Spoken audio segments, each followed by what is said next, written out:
All right, everyone. We're going to get started. Please take your seats if you can.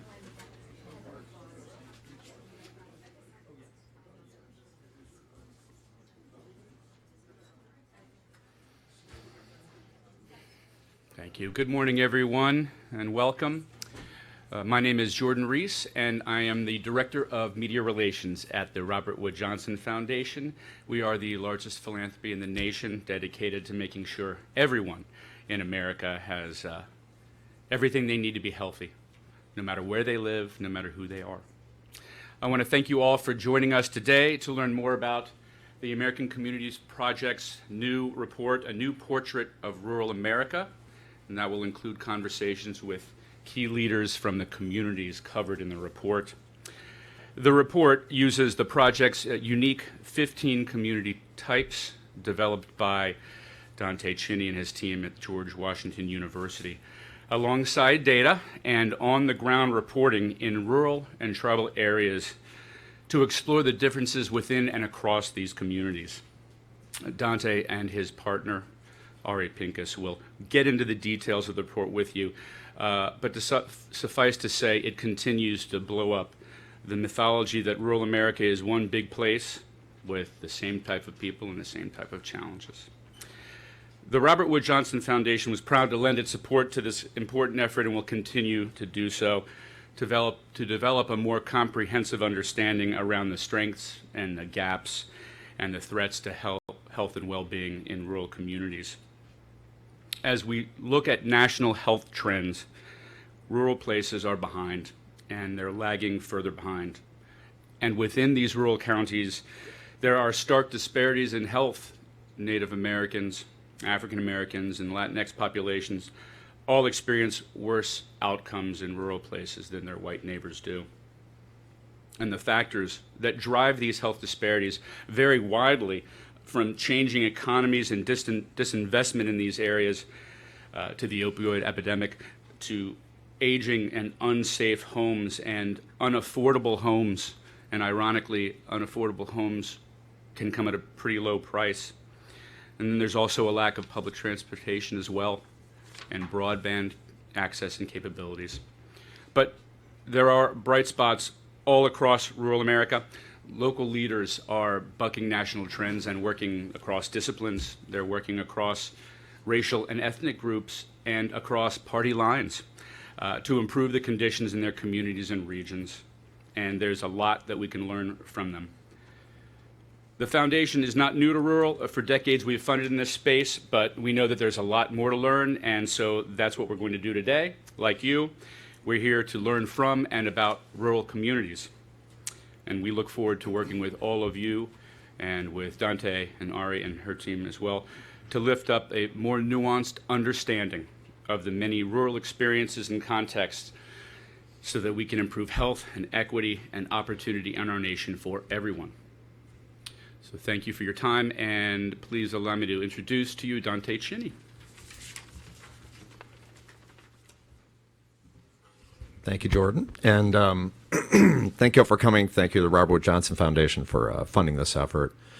Thank you to GW, George Washington University, where we are based, the American Communities Project. I'm glad you're all here. There's clearly nothing else going on in Washington today, so thank you for taking the time to come by. I want to talk a little bit about the report. You have this 4-page handout, and that really just kind of encapsulates what's in the report. The report is very lengthy. It lives online. What you have is really just a summary of what's in there. I want to talk a little bit about the report, how we did the report, why we did the report the way we did it, and let's start off with the most basic question. What is rural? We spend a lot of time talking about rural in America. It's become a very popular topic, and in people's mind's eye, I think this is what rural means to them. It's old, it's white, it's an Appalachian, a story about Appalachia that you read in the New York Times, or it's about amber waves of grain or cows, and all these things are part of rural America, that's true, but they miss a lot of the complexity. So for this report, we're going to go over the data in a little bit. There are also reports on communities we went to. The communities we went to around the country showed just how much more complicated rural America is than you believe it to be. yes, it is farms, it's agriculture, it's aging communities, but there's a lot of diversity in rural America. There are breweries and wineries in rural America. There is manufacturing, more manufacturing than you think in rural America, and there are the arts in rural America. But again, this is just a quick summary. When we set out to do this, knew we had one problem, and that was, how do you even talk about rural America without defining it?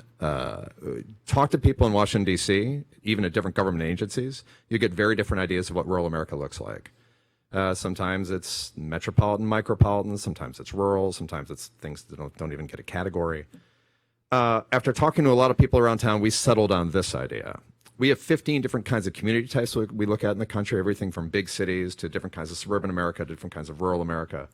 And we merged that with HRSA's Rural Health Grants Eligibility Analyzer. So what you do is you go in there, they'll tell you whether or not your community qualifies as rural in their eyes. And that's the Health Resources and Services Administration. We took their definition of rural counties, or places that hold rural counties, our definition of all the counties in the country, and we wound up with this. These are the 9 community types that we look at in the American Communities Project, where 80% or more of the counties in them are either completely rural or hold rural territory. And you can see, even looking at some of these names, you get a feel for some of the complexity of rural America. Native American lands, aging farmlands, graying America, working class country, Hispanic centers. Rural Middle America, LDS enclaves, evangelical hubs, the African American South.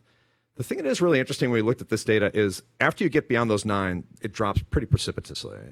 All these places, 80% or more of the counties are rural, as analyzed by HRSA's measure of rural. And this is what those types look like on a map. Okay, so this is all of them together. And the first thing is, it's a lot of counties. It's 2,243 counties from coast to coast, from Maine to Nevada, from Washington to Florida. It is an extensive mix of places, an extensive coverage on the map, and a very complicated mix of places. This is what it looks like, and you'll see when you get online and you look at the report online, which is americancommunities.org/rural report. You can go through, and there's an interactive where you can literally go through each one of these counties and look at a bunch of important measures, everything from white non-Hispanic population to miles of road. That's what they all look like together. I want to go through them really quickly, just a little bit of definition of what these communities are. The African American South, as you can see, 306 counties, primarily in what's thought of as the Black Belt, in the running through the southeastern United States, Virginia to Texas, really. All right, I guess Maryland to Texas. Lower median household incomes about $38,000. High child poverty, and you're talking about 14% of people in these communities do not have insurance. But set against that, you can look at the aging farmlands, 94% white. This is, I think, in a lot of people's mind's eye, what rural America looks like. This is agricultural America. The leading industry is agriculture, and interestingly, of these 9 community types we look at, aging farmlands is the only one where agriculture is the leading employer. Healthcare gap is a little lower. Something that's really interesting about these communities, 68% of the residents have at least some education beyond college or beyond high school. That's a pretty high number. It's the highest number we saw out of all the rural communities we went to. The evangelical hubs, you can see kind of scattered throughout the center of the country. Again, it's slightly lower median household incomes, high health insurance gap, 13% uninsured. And health concerns, it's a very high teen birth rate in these communities, which is something that probably does merit more study. We could not get into it in this report, but it's worth looking into, I think. Graying America. Graying America is a very interesting type. It is made up of 2 different kinds of places in my mind. One is places where a lot of younger people have left, and one is places where a lot of old people have moved to. So if you look at some of those places down in Florida, it's very nice down there. It's very warm. And you look out in Arizona, but even up in Michigan, I mean, where I'm from originally, there are communities when you get further north that are actually quite, that fit more of these things, a little higher median household income. They're actually doing fairly well in some of these places. It's a really interesting mix of communities that's, again, I think worthy of more study. Hispanic centers, you can see, run from the border, the Mexican border, but that's not the only place where they are. They go up through the middle of the country. In fact, one of the communities we visited for this report was Finney County in Kansas. Very large Hispanic population. The healthcare number in here is quite high. Without health insurance, talk about 18% without health insurance in these communities, 40 and lower education rates. But the income levels are fairly decent in these places. You're talking $46,000, which again, by the rural metric, and you can see in here when you get into the report what the medians are. It's not that bad. LDS enclaves based out largely around Utah, as you might expect. Highest income of any place we looked at, almost $55,000 median household income, quite high actually. Higher education rates, lower lower numbers of uninsured. Also, as you might expect, high youth population, 29% under the age of 18. Native American communities, primarily based around reservations around the country, lower median household income, very young communities, youth population, 31% under the age of 18. As we explain in the report, that statistic is a little deceptive because it has something to do with there are fewer older people in these places, the mortality rates are a little higher. But there are a lot of young people in these communities, which emphasizes some of the challenges they have in terms of education. 48% with only 48% with some college, only 72% graduate from high school. And again, that healthcare number very high, 18% without insurance. Rural Middle America, by far the largest group we look at, 551 counties. Really, you can look almost from coast to coast, but primarily in the northern part of the country. I like to think of this really as small town America. These are places where you've got an old downtown, a main street, and people are, there is like an urban center, and then spreading out around it more of the rural area. The urban centers are in general fairly small, but they're dealing with some of the challenges of an urban community and some of the challenges of a rural community. Very low uninsured rate, only 7%. I think that has to do with the employers in these places, which tend to be, there are some national employers in these places which provide health insurance. And then working class country. Working class country, I think of it really more as Appalachian America, though you can see it spread all around the country, which is an interesting point. High child poverty rate, 24%. Median household income, about $44,000. Very interesting. The healthcare gap is low. Most people in these communities do have insurance. We're going to talk about 9% without health insurance. There are places, I think, that are still coming to terms with their identity, and a lot of these places, employment is a real challenge. That's what it looks like from 30,000 feet. Those are the maps. That gives you a sense of what we're talking about when we talk about this complex picture of rural America. These are kind of the 6 key findings we take away. When we look at it and we take all the medians from these places and like, all right, what does it all mean? First of all, this is a remarkably diverse landscape, much more diverse than you'd think. 500 of these counties fall into the African American South, Hispanic centers, Native American lands. These are places that are below average for white non-Hispanic, not just not 90%, but they're below the national average for white non-Hispanic population. 2, the economic challenges and opportunities really are remarkably different. And I think this is where this is where people's heads are a lot right now. What can we do to help rural America, to fix rural America? When you go out and look at the challenges of these places, they're just remarkably different. Again, you have those high incomes in those LDS communities, LDS enclaves, and then much lower in the African American South. Both rural communities, very different. Another point, the childhood poverty rate. I think one of the most important things we found is the importance of education. So all the places with the highest unemployment rates we looked at in this survey, this kind of study that we did, were below the rural America average, not the national average, the rural America average for population with some college education, so some education beyond high school. And as we look at it, it started to make us wonder, as you'll read in the report in a little more depth, about the need maybe for more work with community colleges, because the community colleges are a way to kind of keep people in the community, educate them, turn them back out, and you've got a more productive workforce. And then as you've seen just going through the slides, stark differences in terms of healthcare and healthcare coverage. Working class country, only 9%. Hispanic centers, 18% uninsured. There's been a lot of talk about population loss in rural America. We do see that in the data, but it really varies. So the African American South, 80% of the rural communities we looked at have lost population since 2010. That is a high number. Remember, the U.S. population is growing. Even if you're growing at 1 or 2%, you're still growing under the national average. These places have lost population. However, you go to graying America, fewer than 50% of those rural counties have lost population, and many have grown, and grown significantly. The last point, infrastructure. We looked at roads in this report, and we looked at digital infrastructure, internet connections. And the interesting thing is how varied the reality is with both these things. Aging farmlands, low population. These are fairly small communities, but they're actually fairly well connected by roads. I think that has something to do with the economies of these places and the need to move machinery and equipment and crops and anything involving agriculture around.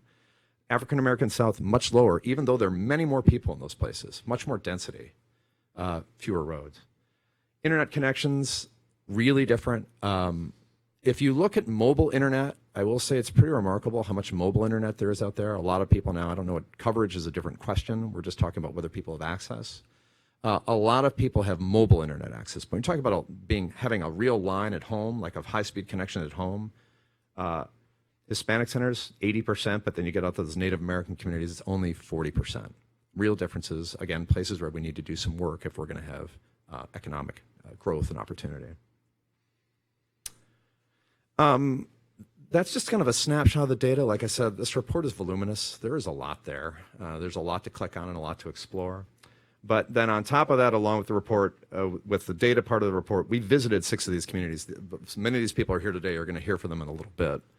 And we went to 2 different communities in Arkansas, Fulton and St. Francis, 2 different communities in Kansas, Finney and Gove, and then North and South Dakota, Morton, North Dakota, Todd, South Dakota.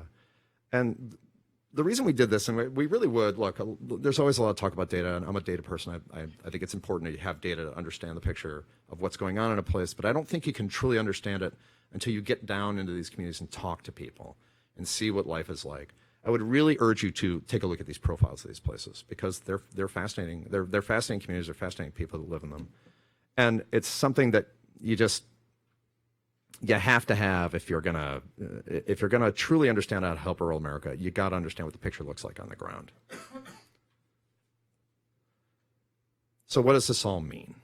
For us, 3 big takeaways. First, these communities are really diverse, and they have different strengths, and they face different challenges, okay? They're driven by different kinds of economies and different sorts of people. What does that all mean? To us, it means that a lot of the conversation around rural America in Washington, D.C. and elsewhere is a bit misguided. That we spend a lot of time talking about rural America as a big blanket entity, and it's really made up of different places that need different approaches. There is no one-size-fits-all to help rural America. These places need different approaches and really different ways of reaching out to them. And that's a quick overview of everything. You have the 4-page summary, and right now I'd just like to take any questions you might have. I guess that's a lot to just throw out there, but any questions from the audience? Yep. So our demographic data, okay. I will ask again, what is the source of your demographic data? Our demographic data is coming from the Census ACS because we had to use 5-year ACS because you need data at every county, and the 5-year data is the only data that lets you really do that. So, I will say, this is a very important group that I forgot to acknowledge when I came up here, and that's the county health rankings and roadmaps from Robert Wood Johnson. We work with those folks, and they basically do this massive report every spring. They took all their county health data, put it through the filter that we have to look at these places separately. So they take tons and tons of data from ACS and others and flush it through the filter we have to create a lot of the statistics that we have in this report.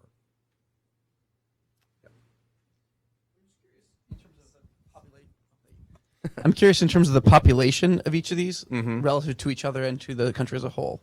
So the way we try to do it, and you'll see in the report, is compared to the country as a whole, this is not a large percentage of population. We talk about it in the report, trying to talk about the median for each, trying to talk about them as places specifically. So in the aging farmlands, you're talking about a median. The median county is about, I think, 2,800 people, I want to say, something like that.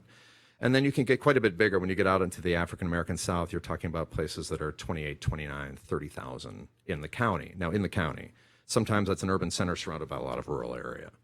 But compared to what you see when you look at the national population picture, look, U.S. population is highly concentrated in 150, 200, 300 counties, and we did not look at anything like that. So you're talking about, in terms of total population of the United States represented in this report, we actually haven't done the calculation because we were really trying to focus on these specific communities, but you're talking probably about like 10%, 15%.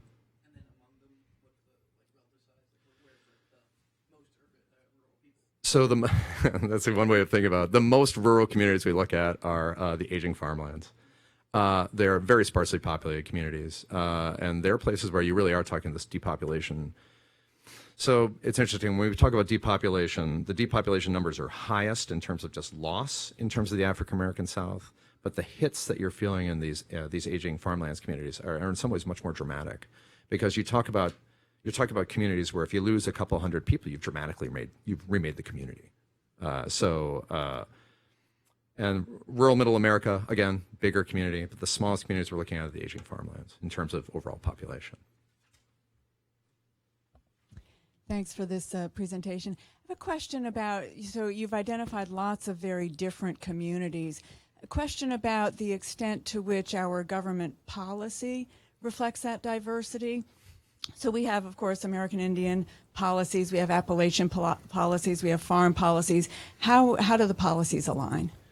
So that is not something we looked at particularly closely in this report. We're hoping this is a tool for people to do that a little better. My inkling from going out to these communities and looking at the data is it's not terribly well organized. I mean, we do have ag policy, obviously, and we have policy for Native American communities.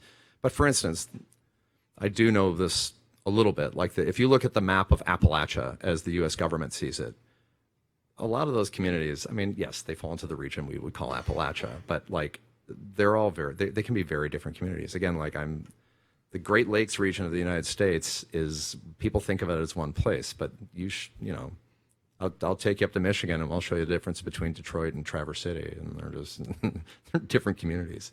I don't think that policy in general is aligned this way. I think it's aligned around regions, and I think it's aligned sometimes around economic sectors.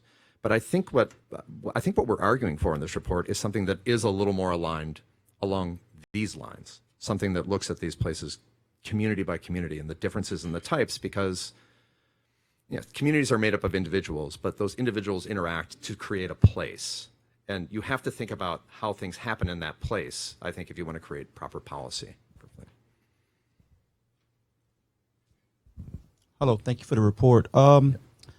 You said that 80% of the rural community in the African-American South has lost population since 2010. Those counties, yeah. Yeah, I'm curious to ask where they're going, because a lot of what I'm reading is saying that African Americans, there's a kind of reverse migration. They're going back south. Yep. Is it safe to say that they're going to the larger cities in the South?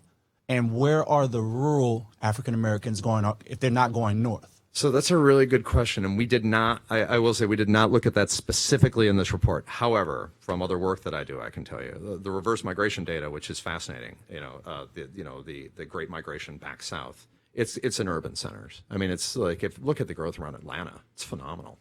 And I think what you're seeing in those rural southern communities, again, this is worthy of another report, so we can talk to Robert Johnson. But in these rural African American South communities, I think you're seeing the same impacts that you see in some of these aging farmlands communities or some of these more rural communities where the population is not as diverse.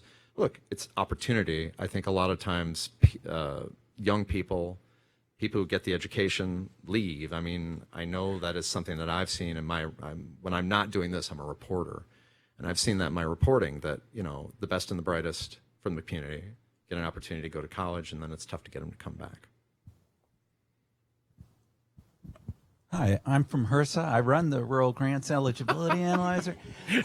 If you're picking up all our rural people and adding in some more from the rest of from the counties that have rural area in them that are metro, you're getting about 60 million people probably, and so about almost 20% of the population. So we cut out. So, but remember, we couldn't. We didn't use. So for our devices, we didn't use the most densely populated places that still do. That's a very important comment. Very important point. A lot of suburban areas have rural. Suburban counties have rural elements to them. We did not include them in this report. So, like, we have urban suburbs, we have exurbs, even big cities, big city counties have rural elements to them. For this report, we didn't want to include them. We were really trying to focus on the most rural kinds of place in America. But yeah, I take your point. Absolutely. I mean, Maricopa County it's a huge county, has some large rural tracts in it. Thank you again for this report. I think it's a very interesting way of slicing rural communities. I just wanted to add a couple things. I work at USDA, so obviously we do a lot of rural policy and programs. Just wanted to put a plug in for our Economic Research Service that does an annual report on the differences in rural communities. We're well aware of the diversity of rural communities, and they slice it a little differently, looking at manufacturing versus recreation economies. Yep. So it's based on that. And then also want to let people know, since it's fascinating and heartening to see so many people interested in rural issues, so that rural development is a mission area in USDA, and we have a wealth of programs and tools to assist rural communities. So take a look at that as well. Thank you. Where are we time-wise? Are we okay? A couple more minutes. Thank you, Dante, for the report, and thank you, Robert Wood Johnson Foundation. I'm curious, when we're looking at the data, we focused on Native American lands, but I'm wondering if you're thinking of Alaska and we are interpreting the data, what should we be considering? Because it's more remote than rural, but it's closer than urban. So can you give me some insight on interpreting and reading the report? By the way, she deserves credit for being the person who traveled the farthest to be here today. She came all the way down from Alaska, which is impressive, very impressive. Alaska, and I know you hear this all the time, Alaska is something of an outlier, right? It's a very complicated, environment, and that's why. I believe that the way we do this, and the way we break these counties into types, I think is meaningful. That said, Alaska is really tough because it's just so big and so diverse, and the counties are enormous. I mean, a lot of them are boroughs, right? We should talk after because it is a complicated place. Yeah. Hi, thank you. I'd like to know I work for Weave the Social Fabric Project, which is at Aspen focusing on community strength. And I'd like to know, we've traveled to a number of places, and in some places, these indicators don't correlate with the palpable strength of a community. And so I'd love to know if there are any generalizations that are possible, like where you saw strength in each of these places and what kind. Actually, we have something in Ari will probably talk about this. We have something in the report that actually deals with this. So you're talking about intense, like social structures, right? Yes. Yeah. So it's very difficult to measure, but there are some people that measure it, and we do have a section in the report that talks about this. Ari, Ari, do you want to? That was your section. Do you want to come up and say something really quickly about it? I know we're over time, but I know this is something near and dear to her heart. We did talk about social capital a little bit. It came up in Morton County, actually, and the health administrator was saying that they really need to kind of understand how to redefine their community identity. Millennials, he was saying, do like to network, but they do it online. They don't necessarily go from to a place to gather. And that shows up in the data too, with the Penn State Research does data on the social capital, and so it shows up that they are kind of below average there. So it does come up in different communities, and it's something I'm very interested in. It's something we want to do more exploring, and actually with the ACP. One thing I would say too is that when you talk about this community, just kind of bonds at the community level, these aging farmlands do tend to have they have very strong bonds. And I think, look, I've seen this in other reporting I've done as you've gone to these communities. That you go to a community and something happens, and there's a pass the hat mentality. but they actually, there's a pass the hat mentality in a lot of places. When they pass the hat in those places, it really, there's something in the hat at the end. And it does seem that it is worthy, I think, of more study in terms of those small rural communities out in the farmlands in particular. I think there's cohesion there. There's special cohesion in those places.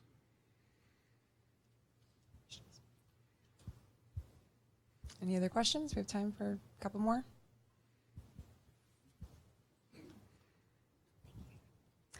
Hi, you mentioned the people on the ground with whom you spoke.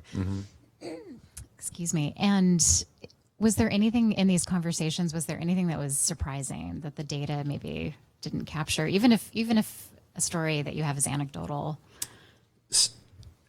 Actually, yeah. So we had some even, so you'll see on the next panel, we have people in, they're scattered around the room right now from around the country in different communities. And Ari will get to this in this panel, but just really interesting things that are on their mind that weren't really on our mind. It's Erica, who's sitting in the front row right here.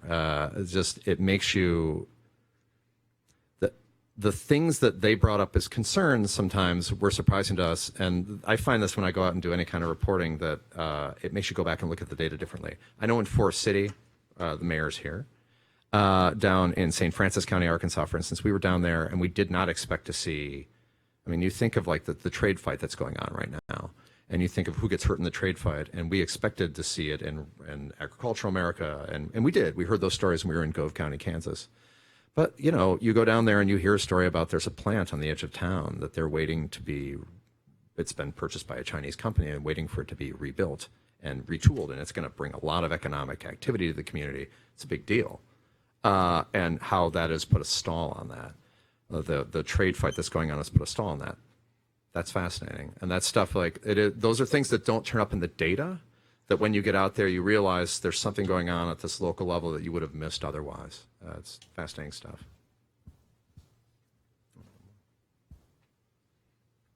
So, hello, Shay McNeil from National 4-H Council. I actually manage a grant called Well Connected Communities that's funded by Robert Wood Johnson. So we use community, county health rankings and roadmaps and all that data. But something I wanted to go back to, because we were talking about social capital.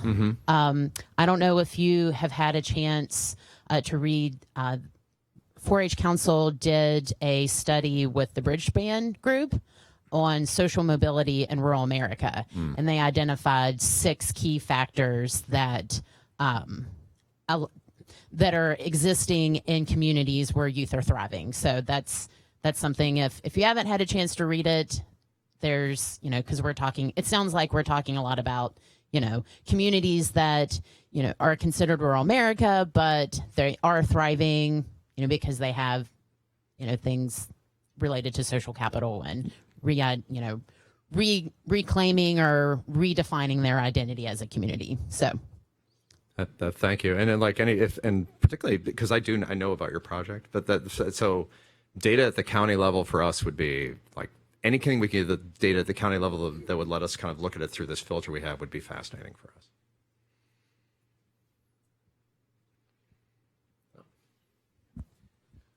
Hi, I didn't read the entire report. I'm going to ask you a question.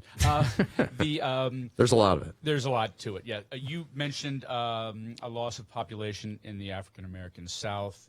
You don't need to get too specific, but I'm wondering if there are certain things that certain rural counties are doing that are stemming the tide of population loss. So it's actually really interesting. Down in St. Francis, they're trying to deal with some of this, and the thing that they feel that they have that's a very important asset to the community, and we agree, having gone there, is the community college.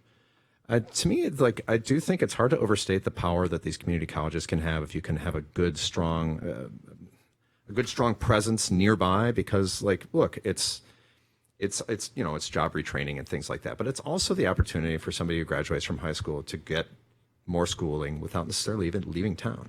And I think that, again, education ends up just being a huge, when we look at all this data, and look, it pops up in all sorts of data, the importance of education. But I was kind of surprised how much it manifested itself in this rural data.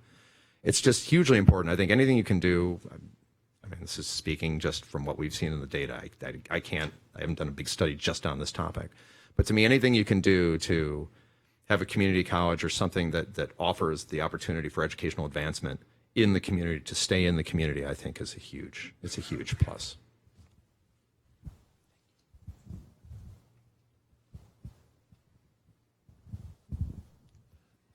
Hey, Tony Pippa from Brookings. I guess one question I have is if using the typology, if there was a way, and I'm sure this is hard to understand from the data, but is there even perceptions of sort of stickiness? People staying that have grown up there, or actually leaving, going to college, going to an urban center, and then coming back and sort of investing in those communities? And is there any way to be thinking about the importance of that and actually what we really know about that? So that's a great question. And we were not able to look at that specifically. We saw examples of it. We actually saw it in Gove County. We saw people who left and came back and they made their community. They'd gone out to the West Coast, and they're like, well, I need to go to the store. I'll just get online and see how late something's open, and like nothing is a website. So that's something that they took an active role in kind of helping build, and I think it's called Love Small Town America, where they're trying to help rural communities build up this presence. I think it's a fascinating idea. There's a lot of I'm fascinated by cross-county mobility data that census does gather. But the one thing that's missing on it is you can't tell what individual this is. So you don't know if the person coming back is somebody who's been there before. There's no way of tracking it back. But to me, to watch the population outflows and inflows into various counties and where people are coming to and from, if you did it the right way, and I was thinking about a way of doing this, and I haven't quite figured out how to do it yet, but to look at population flows, what communities feed other communities in terms of who moves where, and what if you were able to map what it looked like, I think you'd learn a lot. That might be something for further study. The tricky part, I think, is always going to be that longitudinal way of measuring. Yeah, somebody came back. Did they live there before? That's tough to do without on the ground interviews. Hi, Ben Gadgelori from the Center for American Progress. There's a lot of talk about population loss, and one of the things I was wondering, did you look at immigration? Because I know there's some communities that have high levels of immigration that's able to stem that tide. So the one place we see it, obviously, in the typology is in these Hispanic centers. So when you get out to Finney County in Kansas, right, because it's if you look at the Hispanic population in the United States, it moves up through Texas and up through the western part of Kansas. It's changed that community, absolutely changed that community, and it's made it more vital. I mean, they have people to work jobs, and once you have people to work jobs, you have employers. I mean, they are a real agricultural hub, right? They've got meat processing plants, chicken processing plants. They'll probably talk about that when they come up here. They've had a fire there recently, but It has allowed that place to grow. That I will say, if you ever get a chance, Finney County is absolutely fascinating because they have all sorts of immigrants from different kinds of communities, and it's allowed the community to grow. I mean, it's still not growing at the rate of the rest of the country, but it is like it can be scary in some of these rural communities because, look, one thing about being in a rural community is you're isolated to some extent. And when new people come in, you've got to get to meet them, and has to be breaking the walls down and getting to know people. The same things that hold these communities that make them so closely knit can make it hard for an outsider, I think, to get in. But when they can get over it, when a community can get over it and invite some of these people in, it really does seem like it has big economic impacts, like looking at a place like Finney in particular. But that's something, again, I'm getting a lot of ideas for further reports we should be doing up here. So I guess I'll be talking to Jordan later. But thank you. Hi, Heidi Shepard with the Rural Community Assistance Partnership. I did want to mention, I know everybody's talking about, bringing people back to their rural communities. RCAP has an initiative that is going to be held on October 18th through 20th, although you can do it any time of the year, called Rural Homecoming. And so everybody can go on the RCAP website, or you can Google Rural Homecoming. And what it is a toolkit for communities and leaders of communities to invite and encourage and motivate people to come back to their community through different events, I don't know all of the details, but you can go and look online. And so that's one effort that we've undertaken to help this bringing, people back into their rural communities and seeing the benefit of going back home. Yeah. I will say the one thing we did see when people do move back home, one of the things that really draws them is the experience they had growing up. They remember the childhood they had and feeling safe on the street and being able to ride your bike wherever you went. And not that you can't do that in the city. I live in a city. It's not a dangerous place.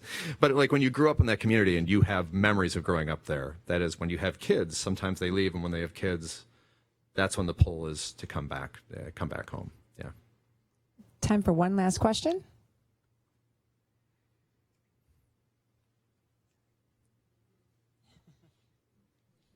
It's a long walk. Hi, Clifford Deaton with Aspen Institute Community Strategies Group. Very thought-provoking set of research. I'm really interested in the nuance of looking at county-level data within, say, a region. Yeah. And what's there seems to be some tension between wanting to grow a region economically where people and businesses are moving across county borders. Mm-hmm. And the data that you've shown here that is very county specific. This is a working class county. This is a this is a different type of county. How do you see that tension operating, and is it a productive tension, or where do you see the best avenues for combining regionalism with your analysis? So that's particularly when you talk about rural America, that's a really interesting question, because to me, look, some of these rural communities are part of larger urban areas, right? And the question is, are you going to get people to commute to a larger place for a job and drive 90 miles? I mean, look at Washington, D.C. and what we do around here, which is absolutely insane. But I don't think what we're arguing is that I don't think we're arguing that you should just be worrying about the county. I'm really not. I just think that at some point you need a unit of measurement. The counties are better. Look, some people will tell you counties are clumsy and they're too big. But to me, the reason we end up using counties is there's 3,100 of them. A lot of data is collected at that level. Do I think, and we saw from some of our work, that counties in these rural communities should work together and form regional approaches to problems? Yes, absolutely. But I would say that even when you do that, even at that level, I would say that if you're forming a regional approach to handling a problem, the understanding that looking at the region and say, well, this is just the region, isn't really right. You have to understand that even if that region, say you have a region of 6, 7, 10 counties, you've got to understand that even within that region, I hope what we have built helps you see that, like, yes, but this county is different from this county, and if somebody has a regional approach that works in some place with different kinds of counties, hopefully they can talk to people, they can talk to somebody who wants to try a regional approach and say, yeah, we had that same kind of challenge here. Counties X, Y, and Z were different than counties A, B, and C on these different factors, and you've got the same kind of situation, and maybe what we did could work for you. So I'm hoping that we're not calling for these places to be completely separate, but to acknowledge the differences between them. And when you're devising a regional approach, which I think is a good idea, you're taking into account the differences at the county level that will, I think, allow you to come up with a strategy that succeeds. Even within the region, like a standard strategy may not be as productive as understanding that within the region you need different approaches. Okay. I guess we'll move on to the next part. Before we do, take a break. Please use the restroom if you need to. Please come back, get coffee, get something to eat, and we will have the next panel up here in 5 minutes. Thank you.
staring.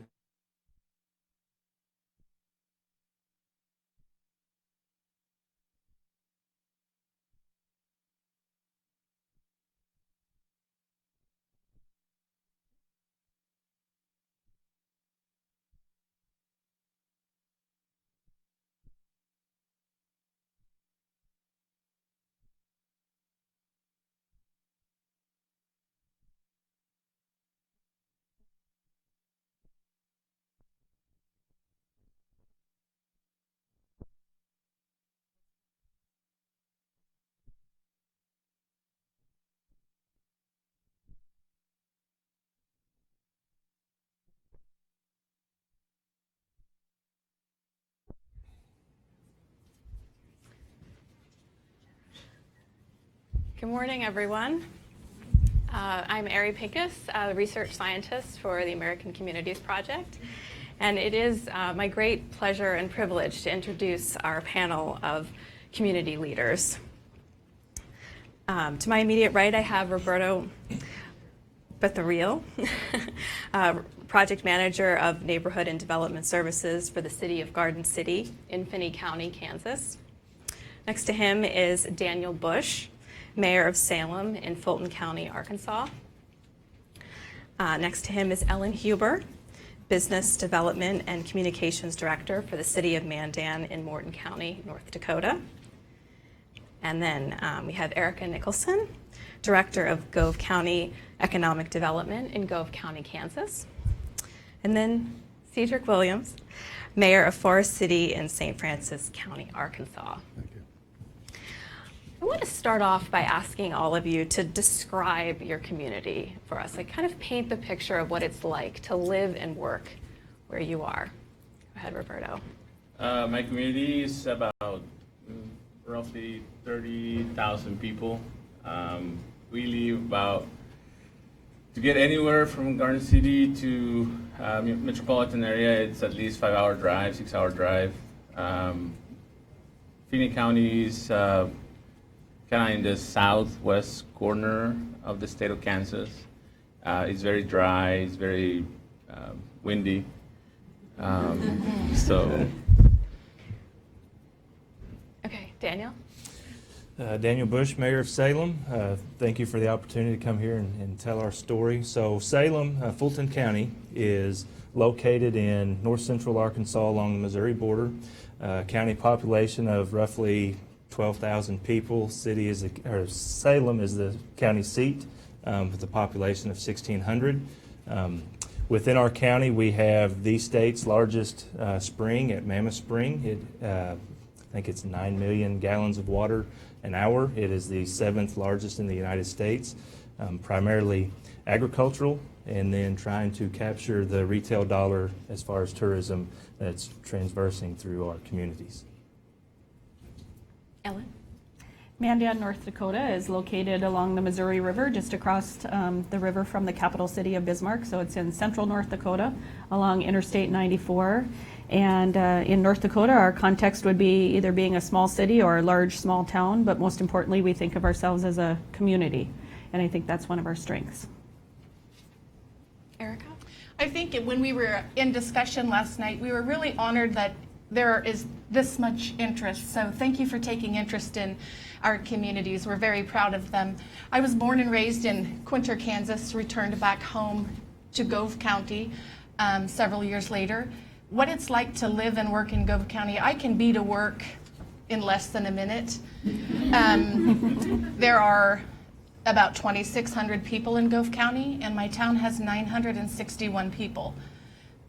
Very proud community, very community oriented. You know, we talk about helping raise each other's kids. I probably know everyone in my county.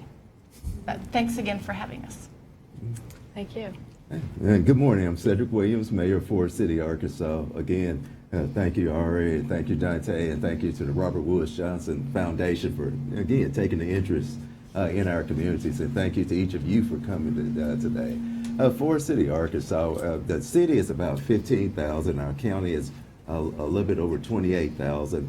We're an agricultural-driven community. Also, we do have industry and we have natural recreation in our area. One of our greatest assets is the people.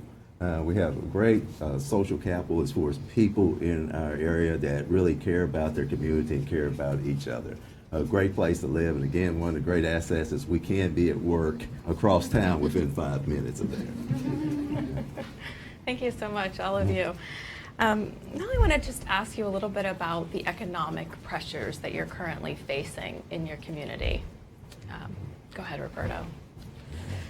In Phoenix County, the economic pressure that we have is everything is based agricultural. So we have pretty much the main industry is Tyson plant that we have. That's the major employer, and everything revolves around that. So we have a lot of cattle feed yards. We have all the or most of the agriculture that it's for feeding all the cattle.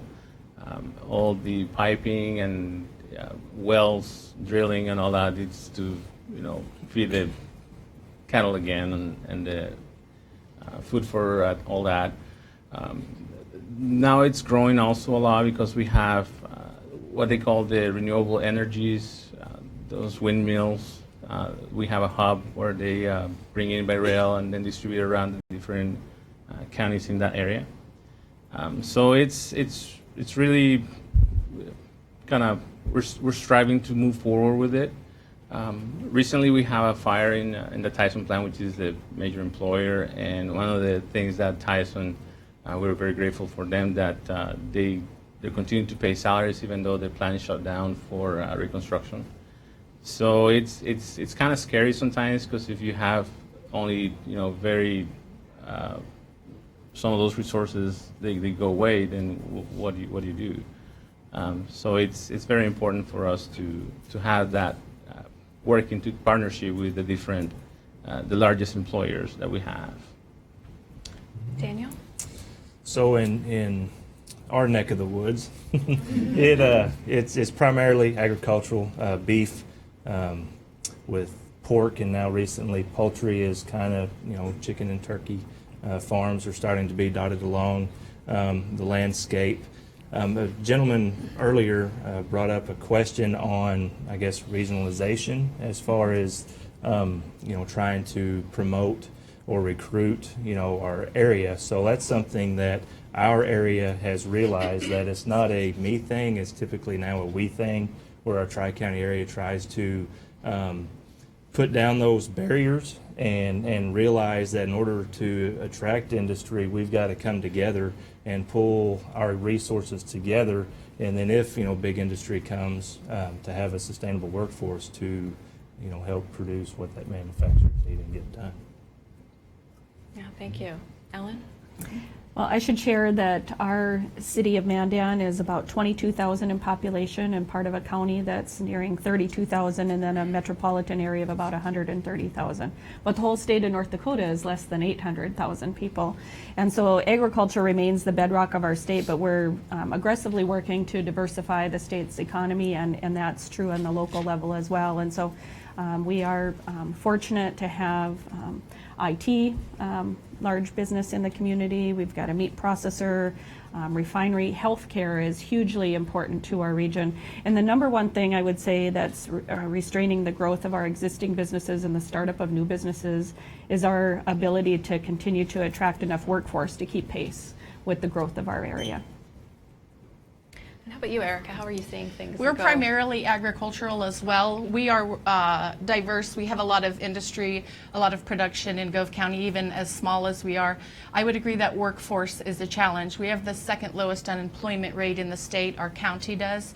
We have businesses expanding, but we don't have workers, and that prohibits those expansions. That's hard for us. Our healthcare picture is very important to the success of our community. I hope that somebody asks me a question later about our healthcare and the number of doctors we have out in our area, the number of providers. So. You can go ahead and. Okay. We have an unusual situation in Gove County where we have 5 physicians and 2 mid-levels. We're a regional facility whose physicians practice OB in a 120-mile radius. So if you think about that, do you really want to drive 60 miles to have your baby? So that that is very key to the success and the growth of our community. And recruiting nurses and respiratory therapists and lab people, it's really a struggle. My challenge is, as far as economic development, some of the pressures are a little bit different. Where I'm at in St. Francis County and Forest City, we're about 45 miles southwest of Memphis, about 90 miles east of Little Rock. We're in what's called the Delta. So one of our biggest challenges is job creation in our particular areas. And the jobs that we do have, again, agriculture-based, we do have industry in our particular area, but also the wages of those jobs and making sure they have livable wages in our particular area. The workforce, we're working and partnering with our community college and different high schools and education system to make sure that our students, our young people are receiving the skill-based training that where they can be successful. But one of the things that we'll talk about probably a little bit later is we have that skill-based training, but the jobs in our particular area where they can put that to use, not there currently. But we're really working on the regional aspect, the partnership aspect, and economic development opportunities for recruiting people to our particular area. Thank you so much. To build on that, I wonder if you could talk about the partnerships that you've had that have been successful and what has made them successful. Partnerships with businesses, with nonprofits, with schools. Want to go ahead, Sure. Roberto? Again, circling back to the agriculture, there's people have to live somewhere, so you had to, build houses. Well, now people have to shop somewhere. Well, you have to bring in retail. And Phoenix County has been really good because we work with all these different companies, big box. We have actually 2 Walmarts in the community. We have a Sam's Club. We have Target. We have all these big shops. We even have like TJ Maxx, Ross type of shops. So a lot of the neighboring communities come to Garden City because of we have all these different stores that instead of driving to Wichita or Denver or Kansas City, where Garden City kind of is in the middle, so people draw to it. So it's kind of like a snowball effect in this area where we are considered to be rural, but yet we're still kind of have some urban feel to it because we have now all these shops, and on the weekends we have a lot of people coming in that support those shops. A lot of economic studies are done by all these different companies. Of course, they need to make a profit. And we partner with them by providing incentives to the different developers. We have several tax incentive rebates. We have what they call the RHID, Rural Housing Incentive for Development, that helps develop the rural or the houses. We pass through different taxing incentives for different types of developments. So as we continue to grow, we have seen that works for us in bringing all these other people, giving them incentives, and yet we don't have to go or travel too far away to get what the community actually wants. In addition to that, I understand there's a partnership with the community college that they're working with. We have a couple satellite offices or campuses for a couple of the universities in Kansas. So we kind of have developed that working partnership with some of these entities so that we can provide all these services to the community, and as it continues to grow, well, it just continues to grow, I guess. Yeah, the world grows here, as they say. Yes. How about you, Daniel? What kind of partnerships do you have? Any with schools? Yes, ma'am. Some of the partnerships that we have will be with Ozarka College. It's a community college, kind of like what Roberto mentioned. So it's kind of the same concept. Ozarka College, Arkansas State University, the high school students have an opportunity their senior year to go off campus for half a day for their school day to go and learn a skill. If they choose not to go the professional path of a college degree, they're going to learn a working trade, plumber, electrician, HVAC.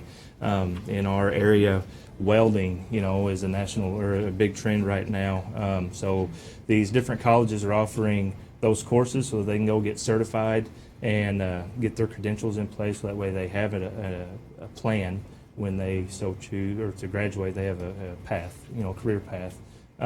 Another partnership recently, is still in its infancy stage, is with the University of Arkansas, the Create Bridges initiative. It is a study, a lot like this one, except it's going to be more geared towards retail, tourism. So they are polling or surveying the retail business owners in our area, and once they compile that data, come back to the community leaders and give us a plan and give the business owners a plan on maybe how to stop that retail leakage. Yeah. How about you, Ellen? How are you seeing things where you are? Partnerships have been key to moving Mandan forward.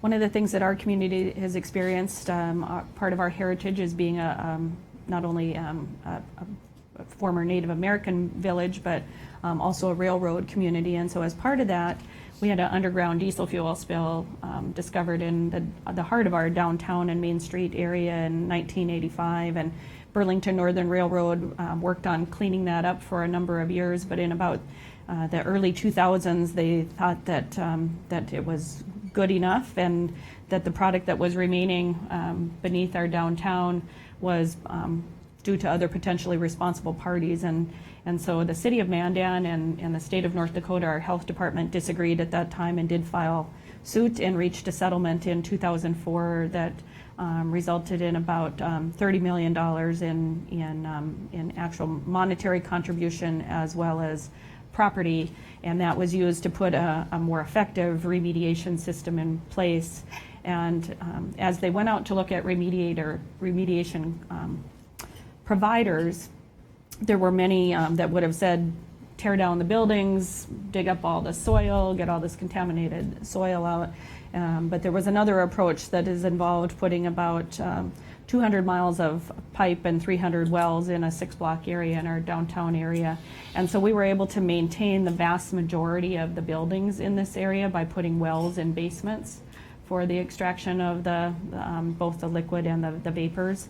And so rebuilding and revitalizing this downtown area was a bigger challenge than most rural communities were facing. And so it's taken incredible public-private partnerships, leading with public investment, and then assertively going out and seeking developers. And one of the strategies was to increase the density in our downtown and have more downtown living opportunities, both for seniors as well as for people of all ages. And so we've been very successful in partnering with private developers by offering extended property tax exemption and working with programs like the Low Income Housing Federal Tax Credit Program we now have 5 different high density living facilities that have either been infill projects or reuse of existing buildings. So those public-private partnerships have been very critical.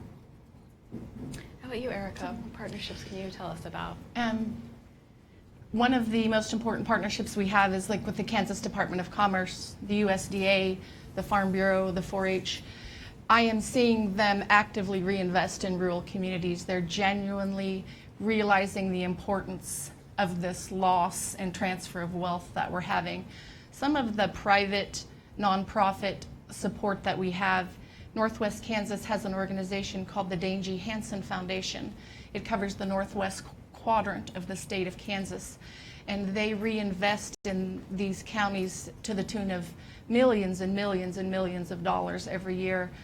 They have opened the Northwest Kansas Center for Economic Innovation, and they pay for that.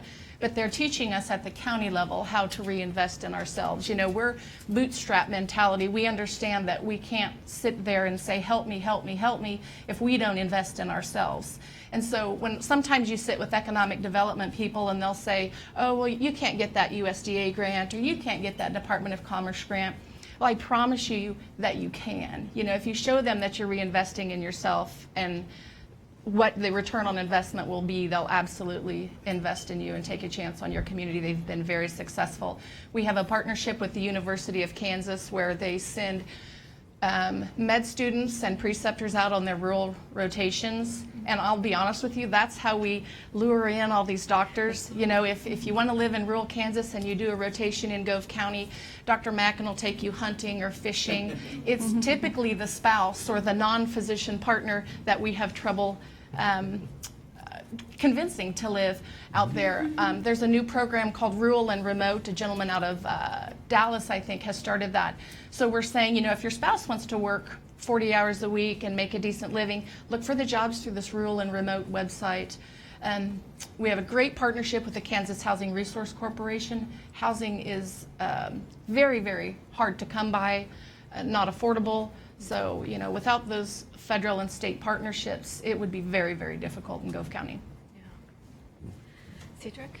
Yeah, great. And since becoming mayor, forming partnerships has been one of my keys. My slogan in Forest City is one Forest City, one community, one vision, and that's us working together and utilizing our resources. Some of our recent partnerships started with our county judge, and a small partnership where we partner together on early warning systems as far as our county.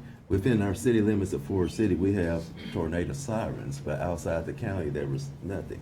So we partnered together for new technology and code red to where when there's severe storms or threatening weather in our area, that they receive text messages warning them of those particular items. So that's small partnerships, again, with the county. It all starts with the leadership.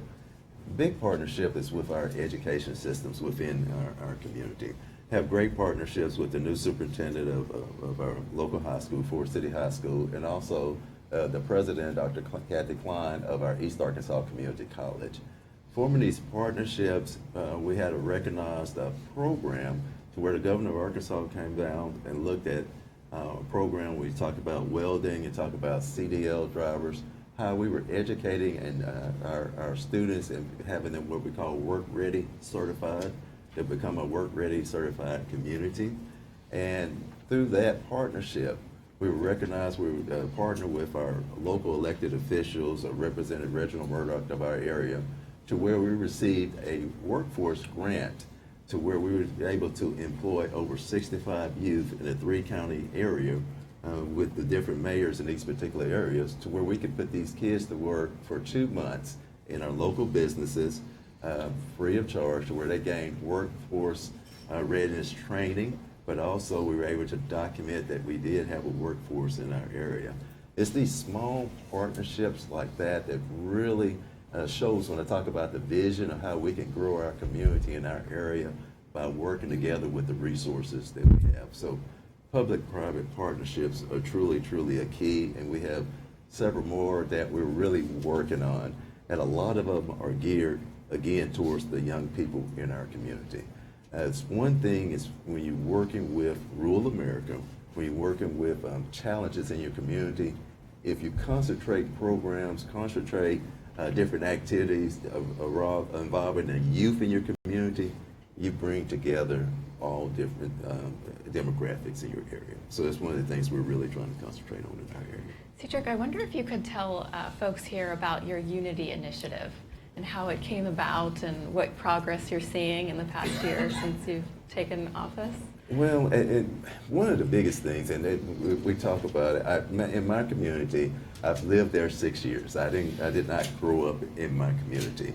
One of the things that really drove me to run for mayor in our office, I saw the resources, I saw the great people, I saw people working hard to different things in the community, but there was a divide among the leadership where the leadership was not working together.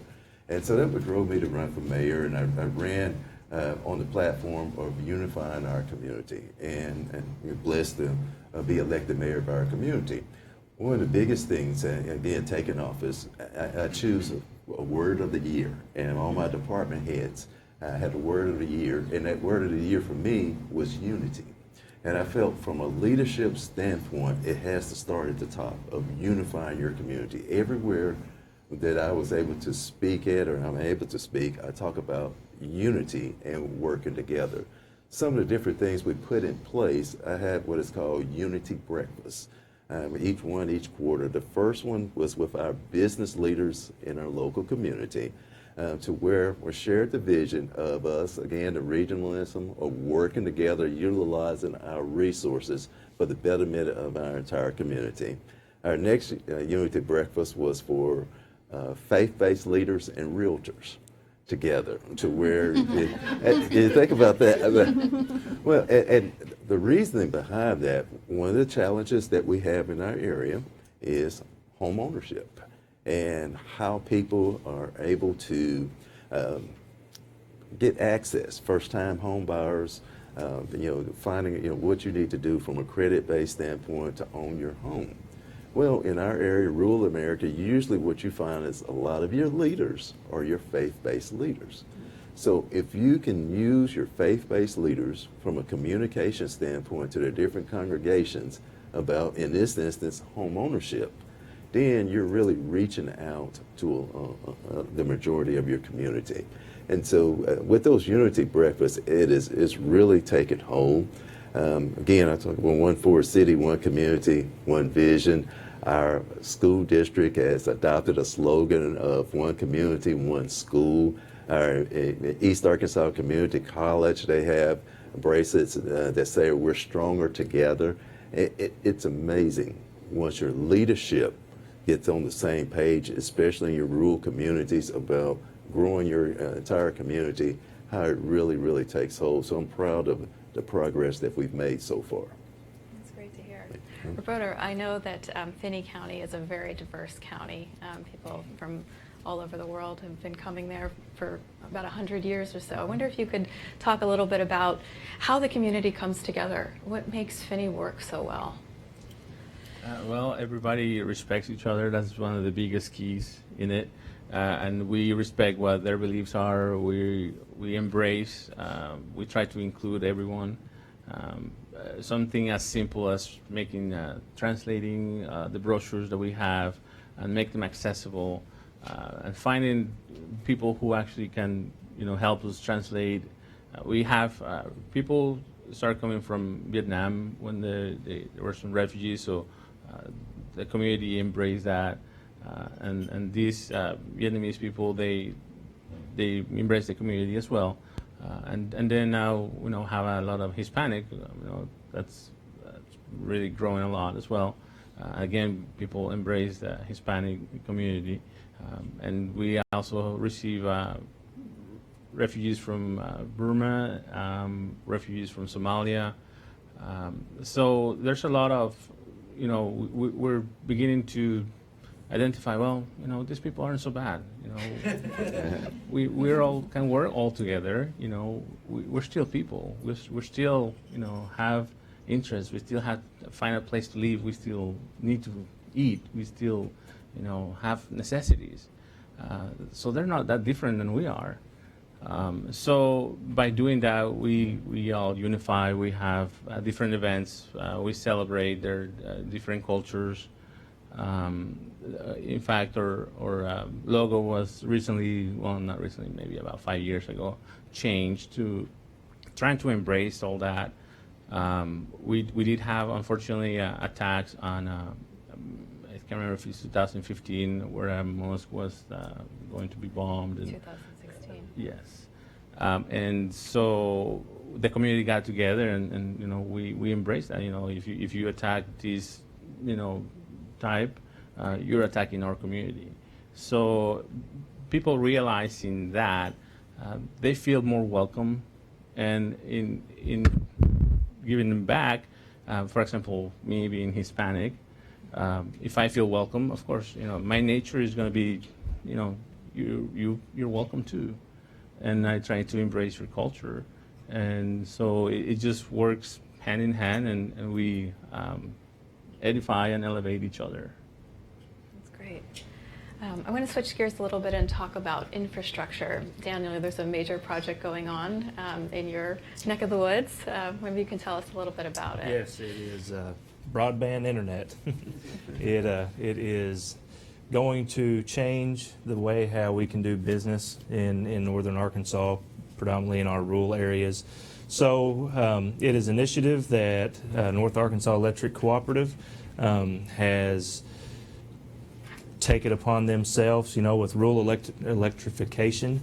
So that mindset is to introduce broadband into rural areas. They have the infrastructure in place to wire that to the homes in rural America. So I believe it's a 4-year plan to hopefully have broadband internet available to all of their customers that are on their electric grid. And with that, hopefully that will spawn jobs. The mindset in my area, obviously with the older business people, they don't typically, they don't think online sales. So hopefully with having a high-speed internet access, this is going to recruit, the ones that do go off to college. They can come back and work in Salem, Arkansas and make 6 figures a year, So it's anxious to see. It's in, I believe, its 2nd year of getting up and running, so to speak. It is a large region that they've got to cover, but they've got the contractors in place to get that up and going. So I look forward to seeing what opportunity that this will create for our area. Great. Ellen, I know infrastructure is a major issue where you are too. I wonder if you could talk a little bit about what you're seeing there. Sure. Well, if you see less productivity in business development in Mandan, it's because I now have Netflix in my home. So I'm a lifer in Mandan, other than 4 years at North Dakota State University in Fargo, and I'm only now less than 2 miles from city limits. So the city has definitely grown to reach what was my parents' farm and ranch growing up. But interestingly enough, we were sort of in no man's land when it came to high-speed internet, and so fortunately we're seeing some great partnerships through our rural electric cooperatives as well, and so really that's one of North Dakota's advantages, I would say. I mean, so I was kind of unique in saying that I didn't have Netflix until this last year. That's really been a strength of North Dakota to have pretty good IT infrastructure, and we recognize that with that workforce attraction challenge that we have, that if someone can't get Netflix in their home, then that's probably not going to be the quality of life that they're going to choose for their business or career. And so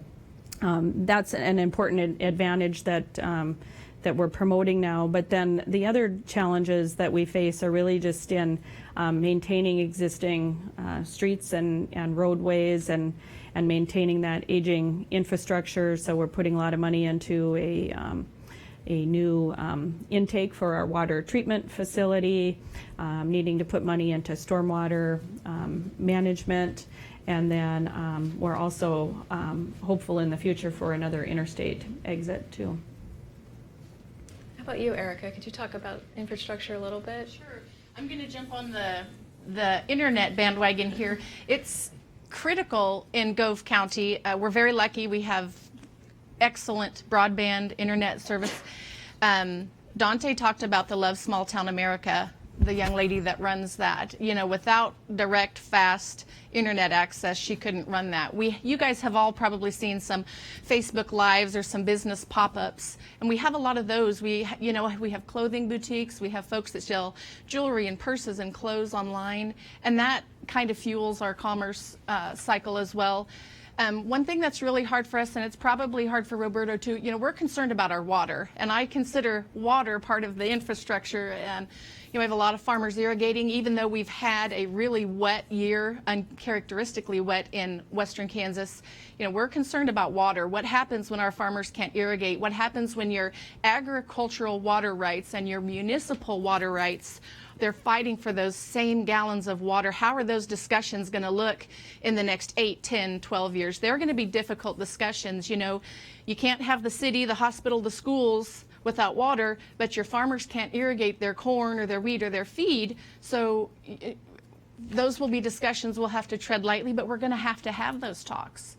You know, if we have a decade of the precipitation that we had last year, then maybe our water tables will rise. But even with all that precipitation, we're just holding at the low level that we're already at. And it's frightening for me, you know, the water issue. How about you, Cedric? What does the infrastructure picture look like where you are? I could say ditto. You know, everything everybody said here is amazing. We come from different parts of rural America, but we experience a lot of the same issues when you talk about infrastructure. In our particular area, I face concerns about our aging infrastructure. When you talk about the water, you talk about the streets and different items such as that.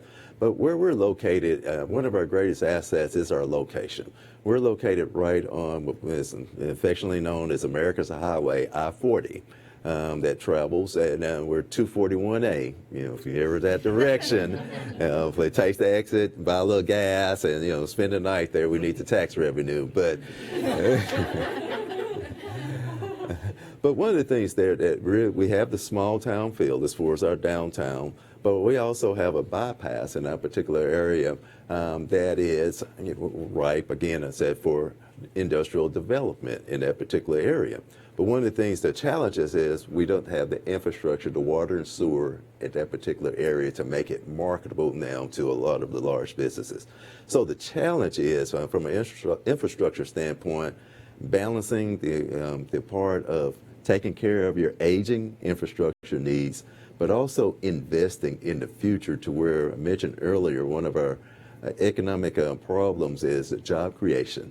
But we need to invest in the infrastructure to bring those particular jobs to our particular area. So those are some of the partnerships and some of the grants, some of the different things that we're searching for additional resources for community development to where we can invest in our community, but also find that balance to where we're taking care of that aging infrastructure as it does become problems there. I want to talk a little bit about news and information and what you find where people are going to get their news and information online, offline. If you could, maybe Cedric, you want to start? In my community, it is amazing that we still read the newspaper.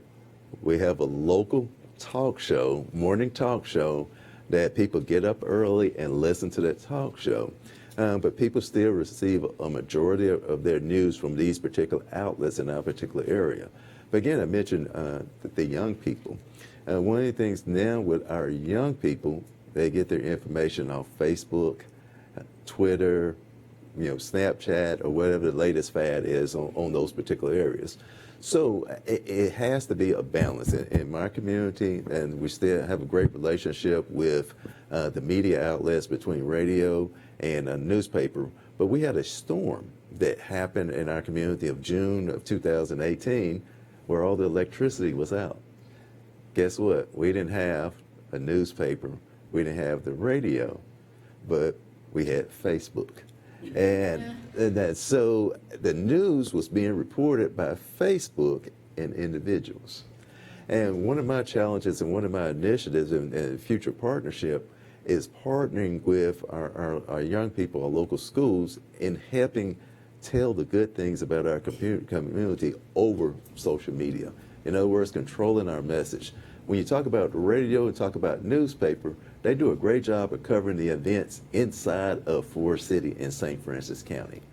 But we have to get our news and our assets and the different things outside of Forest City and St. Francis County about job creation. We just had 14 new jobs created in our area from Mid-South Health Systems moving to our particular area. The great natural resources from a Stewart Springs Park to our new aquatic center. We need to tell the great things about Forest City, Arkansas outside of Forest City, Arkansas. That's where partnerships with Facebook, streaming our city council meetings, investing in technology to where we can tell our story and people don't have to come to Forest City just to hear our message. And that's some of the things we're utilizing our young people to help do that in a better way. Okay, thank Thank you. How about you, Erica? Are people streaming where you are? They are, and you did a great job. Your exposure and what you guys use in your community is very similar to what we use. I will tell you that a lot of our world's problems get solved at the coffee shop in the morning too. You know, they kind of feed each other information and make decisions, and I know what I'm doing every day because they tell me. You know, they're engaged, they're invested in the community, and they sit and they chat about the football game on Friday night or like. We are at a different level. When we ate dinner with you last night, you guys talked about what's happening in Washington, D.C. right now and how it's kind of overshadowing everything. It's not overshadowing much in Gove County. You know, we have to get the corn in. We have to get the cattle fed. You know, Gordon's got a cattle sale in 2 weeks he's got to get ready for. So we aren't consumed with the discussion of what's happening down the street. You know, we have homecoming this weekend. We got to beat the Bulldogs or whoever this weekend. But we do, if I want to know what the grocery store's hours are, or if the pit stop's open, or if the restaurant's open, I can get on their Facebook page and I can see what their special is for the day. I would tell you that if our cell towers went down, that'd probably cripple. You know, everybody would be like, oh my gosh, what am I going to do? I don't know how to, you know, is the interstate open because of the snow? And but we're very similar to the things that Cedric described. Yeah. How about you, Ellen? How similar are you or different? Probably the uniqueness that we face is we have strong metropolitan media in terms of Bismarck Tribune and local television stations, but our Mandan News, which was owned by more of a conglomerate, it would cease to exist if it wasn't that the city and county are required to publish minutes and public notices and such in it. But they have ceased to have an office in Mandan or have an editor devoted to news coverage. And so what we found as a community is that we needed to go more direct, as Cedric was saying. And so we have created what we call the Mandan Messenger newsletter that goes out with our community water bill mailings and is available online. And then definitely have embraced social media as well as push messages that people can sign up for through our website. But so Facebook, Twitter, and Instagram have become hugely important tools. We even use an electronic message center on our main street to help alert people to information. And then definitely from a proactive standpoint of changing that tone of conversation to being more of a can-do community and talking about all of the possibilities. We, in 2009, had a community strategic planning process, and from that came 4 committees, 2 of which are still active. One is called the Leadership, Pride, and Image Committee, and so that group has kind of become ambassadors, and so we have what we call a Made in Mandan Facebook page, because we talk about opportunity, fun, achievement, and community all being made in Mandan. And that particular Facebook page has about 7,000 followers, which I think is pretty good in a community of 22,000. And it's really all about what's positive that's going on in our community and pushing that information out and giving people reasons to move back to North Dakota and back to Mandan to take those job opportunities. How about you, Daniel? What's the role of social media versus traditional media? Kind of like what you said, the coffee shop. You know, no, honestly, it's probably a mixture of both. More so social media due to the fact of living in northern Arkansas on a county that borders Missouri. So our televised local news is coming from about 2.5 hours away. And with our unique position being along the Missouri border, our local stations are Missouri news broadcasts. So what we're seeing as far as state news is typically Missouri news. So that's a disadvantage of living, you know, being a border state.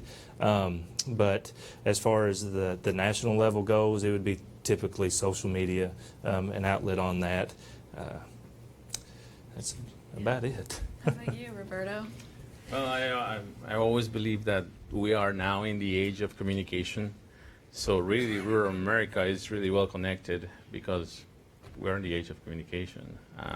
Like Erica said, you know, if the cell towers go down, oh my God, you know, I don't have Facebook anymore.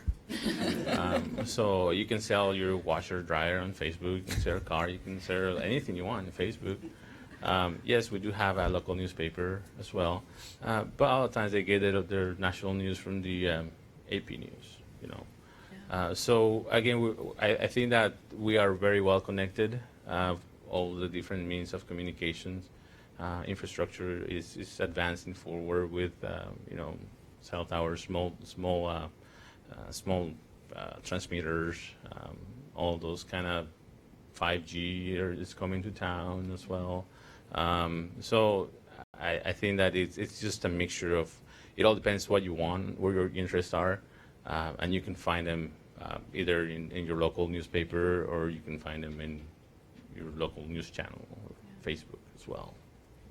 I'm going to switch gears a little bit and just ask you all, what do you find about the food quality and access where you live? I know you're all a lot of agriculture-based places, but what do you think, Roberto, in terms of access to food?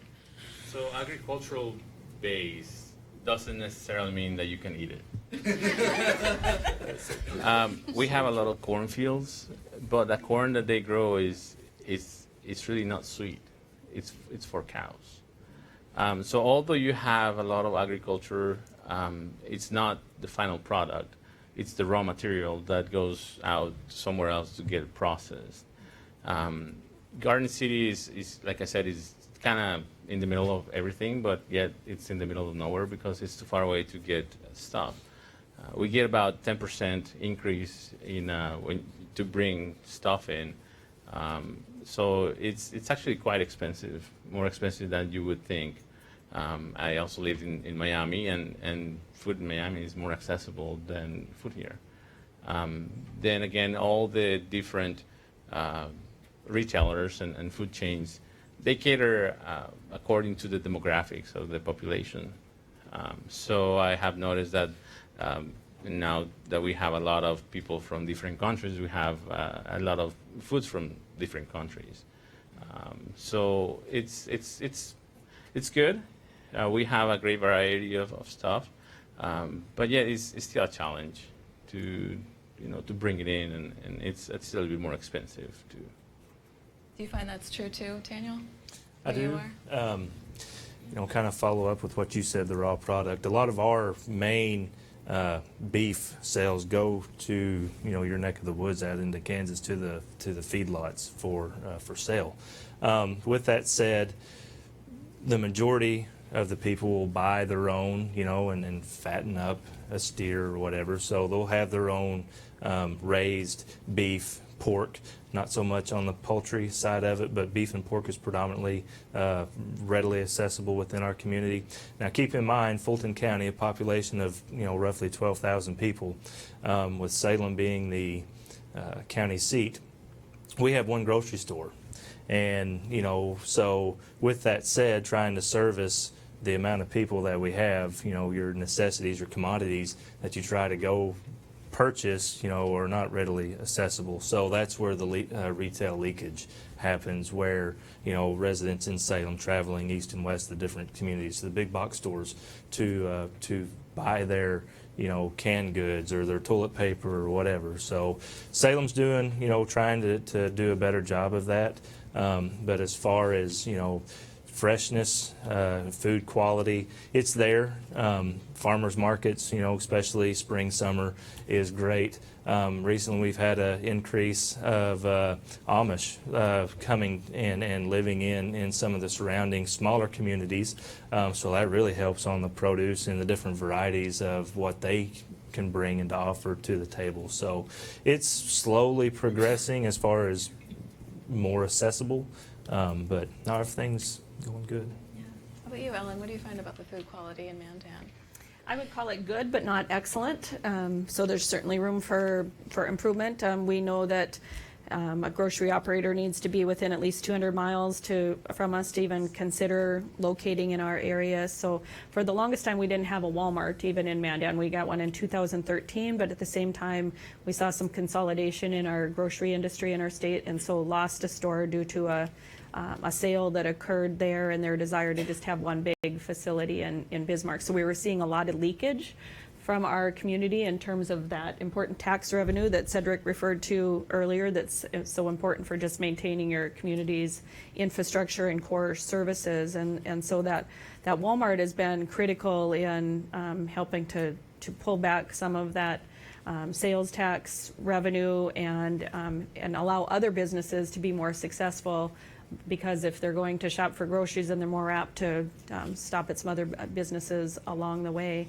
One of the areas where we really found we were lacking was with Americans now spending, more than 50% of their income for food eaten outside the home, was that we were lacking in terms of restaurants per capita as compared to our sister city. And so after trying for years of just saying, hey, we're a great community and we have all this great property and growth and opportunities, and still seeing all of that restaurant development go to the capital city, we decided to get a little more creative and created what we call a restaurant rewards program. And it rebated back a 1% local sales tax for 5 years, for the first 5 years of operation. So very performance based. The more successful the restaurant, the better the rebate. And at the same time, if they're not successful, it didn't put risk on our city. And then we also assisted in buying down the interest rate for those that needed financing for the expansion or startup of restaurants through a partnership with our state-owned Bank of North Dakota in combination with the lead lender. And so we've seen 9 new restaurants open since 2016 as a result of that program. Most of them are independent operators, unique concepts that help add to to Mandan being a destination for something unique that can set it apart in our area. And then a service area for 6 smaller communities that are within our county and a whole rural trade region to the southwest of us. What do you find about the food quality and access where you are? I'm a foodie and I like to cook, and I struggle sometimes with and they're probably not exotic fruits to you, but like mango and kiwi. By the time those trucks reach western Kansas, that fruit has been at the bottom of the crate. And so when I come to places like this, I like to eat those things that aren't necessarily the freshest back home. We do have a community garden that is free for anyone. They also give their excess vegetables to the Ministerial Alliance for the Food Pantry. My dad always, and we have a lot of farmers that do this, they plant all this corn and then they hide 4 or 5 rows of sweet corn in it and hope that the deer and the raccoons don't get it. But then folks can come in and pick it. We take it into the community garden for the food pantry and things. Our beef is very good. Our chicken is very good. Our turkey is very good. Our seafood, not so much, because again, by the time it reaches us, so that's why I like coming here, is I get delicious seafood. But an interesting thing about food, and when you live in a city, people go to the market a lot or the grocery store a lot. I have enough food in my house right now that I could feed all of you guys for 3 days. Like, we butcher beef and we fill 2 big deep freezers, and we'll fill my mom's freezer and my in-laws next door. I don't know why, but we just hoard food. We go for eggs and milk and bread. In case it snows. In case it snows. Twice a year. I'm teasing. But you know what else is weird about that? We harvest wheat all the time. We see these trucks go by with all this grain and they're loading it up. But I have to pay the same amount for a loaf of bread that you do, even though the wheat is growing right outside my window. Or a box of cornflakes, even though the corn is being grown, right there. And I know that the wheat we grow gets shipped all over the world and then somehow comes back and is on our grocery store shelf. So. That's a great story. Thank you. And C-Turk, yeah, please weigh in. I'm just like Roberto over there. Just because we have a lot of it doesn't mean we have access to it. In our particular area, that's one of the things that you look at in Forest City. Our grocery stores and Walmart is on one side of town, whereas on the other side of town, the access issue is from a transportation to get to that particular, the fresh vegetables. One thing, we went after different grants, and we were recently rewarded with a grant from the Center of Disease Control, Arkansas Drop grant, which is a 5-year, up to $25,000 a year grant, where it works towards connectors and access. And one of the things that we're working on now is access to our farmers market, improving our farmers market to where the farmers are able to have a better place to showcase their vegetables. Our community has better access of getting to those fresh vegetables. And when you talk about obesity rates, when you talk about health issues, when you really drill down and peel back the layers, a lot of times it deals to access to those things to where it will help prevent some of those health issues. And also with this particular grant, we're looking at sidewalks and different things such as that, or recreational trails to where we can help with some of the different health issues and access issues that we have in our community, to have better access to fresh vegetables and have better access to improving our quality of life in our area. Thank you. I'm going to ask you all, what keeps you up at night? Erica, feel free to take this one if you'd like to. We were talking at dinner last night, and one of the questions that you had sent us in the email was what keeps you up at night. So much of our resources are dependent on the census numbers, and the upcoming census keeps me up at night. It's going to affect health care in my area. It's going to affect school funding, state government. We call it the nasty C word. It's consolidation. You know, those are difficult discussions to have. I mean, when experts see a downward trend, they have to decide to spend money based on the census numbers. I'm on a task force for the Perkins money that's distributed, and we're really scared that because our population is declining at the rate it is, that will really affect the Perkins funding, and that's for, you know, continuing technical education. It affects the high schools, the colleges, and that's what keeps me up at night, you know, and the out-migration of youth and the transfer of wealth. But I'm just nervous. I'm cautiously optimistic about the census, but a lot of our future depends on those numbers. How about Cedric? What keeps you up at night? I mean, the census is a big thing, but being a mayor, one of the things I was told to be an effective mayor, you got to catch the bad guys, you got to put out the fires, and you got to make sure the trash is picked up. And so those are the things that, you know, the basics that you have to make sure that's done, but also the growth and vision of your community, the aging infrastructure, the need to bring new jobs into your community, and what needs to be done, and making sure that your vision is communicated to where you make sure everybody is on the same page and you're utilizing your resources to have sustainable progress. That's, you know, it's exciting to have that opportunity to lead a community, lead a city, but also the things you know that need to be in place, need to get done to where that community can turn the tide of some of the population loss, turn the tide of some of the communication issues, to where you can put those things in place. It's nervous a lot of times at night when you're thinking about what needs to be done and the daunting task that's ahead of you. It's exciting about the opportunities, but also you worry about making sure that strategic planning and everything's in place and everybody's on board pushing in the right direction for that community to have success. And Ellen, what makes you most worried?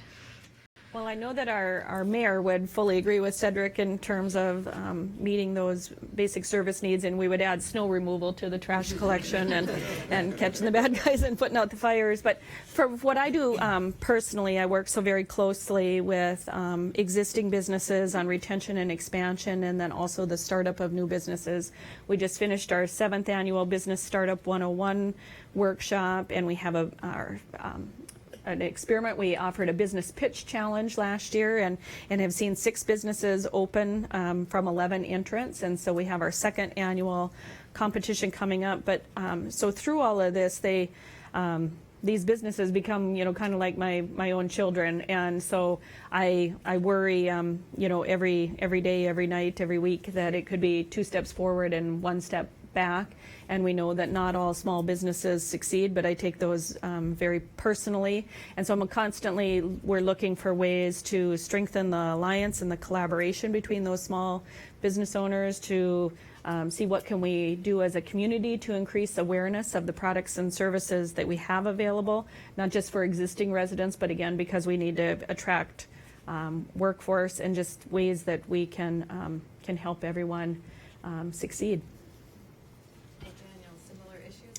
Very, very similar. Obviously, the census is a big concern to get that accurate count. You know, with Fulton County and Salem, particular rely heavily upon, the tax returns, tax-based money.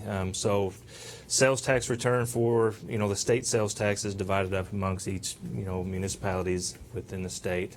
Salem sales tax base is roughly an estimated probably $25,000 per month. So like Mayor Cedric said, police, fire, infrastructure, all comes out of that money on top of paying payroll and paying the bills. We've got to keep our lights on to operate. So with that said, infrastructure obviously is a concern. The previous administration, Mayor Gary Clayton was in office for 30, I believe actually it's 38 years. So he has laid a great base foundation. He was the admin that paved the roads, built the water and sewer treatment plants, piped in, for rural water. So lack of money to keep upgrading our water supply, obviously, and then to expand. I'd like to reach out to, there are certain neighborhoods within Salem that doesn't have, the city sanitation as far as the sewer system goes, just due to the fact of the geographical issues there, hills and that type of stuff. And all that costs money. There was a representative in here from USDA. We rely heavily upon USDA grants. Arkansas Rural Services is a good outsource for, partnership for added money.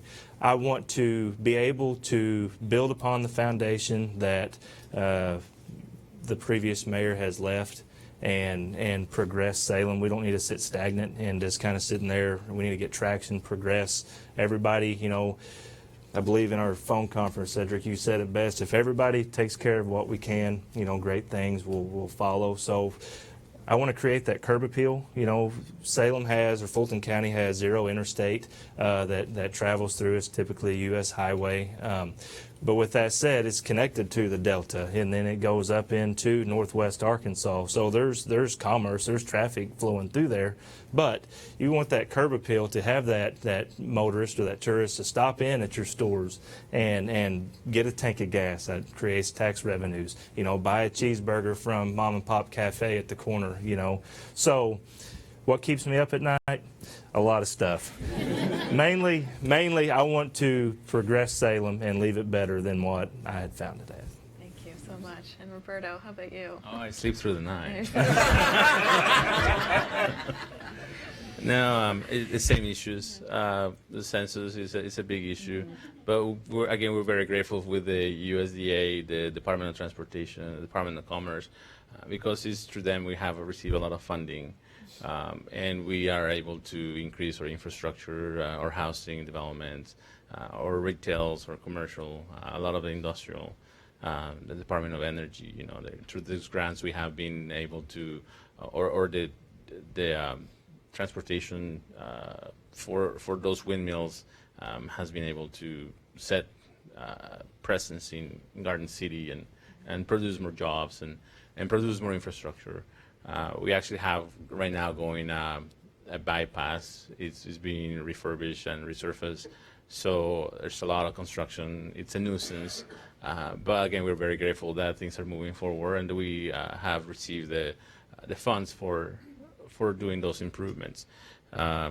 Just like both mayors have mentioned, it's important to satisfy everybody's needs, and that's one of the biggest challenges where you have limited resources, where you don't have the tax base that you would have typically in a metropolitan area. So it's a juggle on all these things, and it's important to take care of everything, even snow removal. Absolutely, absolutely. And to wrap up, what makes you most hopeful for your community for the future? Well, I'm very thankful for Dante and you and Jordan for doing this kind of research, because to us it really means a lot. Trying to understand that the community, we are very similar to everybody else. Yet we're all fighting for the same resources that are available through, again, we have all limited resources. But at the same time, I'm very grateful that, there's people who have interest, and I appreciate every one of you to show your interest in this. So it shows that we are, as a country, we are all wanting to progress together and being unified. I guess a lot of people here in Washington, D.C., hopefully they'll take a look at what's going on and say, well, these are also people who also have needs. It's a very different and a very difficult situation, because how do you distribute those things? Again, thanks to the Department of Commerce, USDA, all the organizations and agencies, because they see what's their needs, and maybe we'll distribute that. And Daniel, what gives you the most hope for your community's future?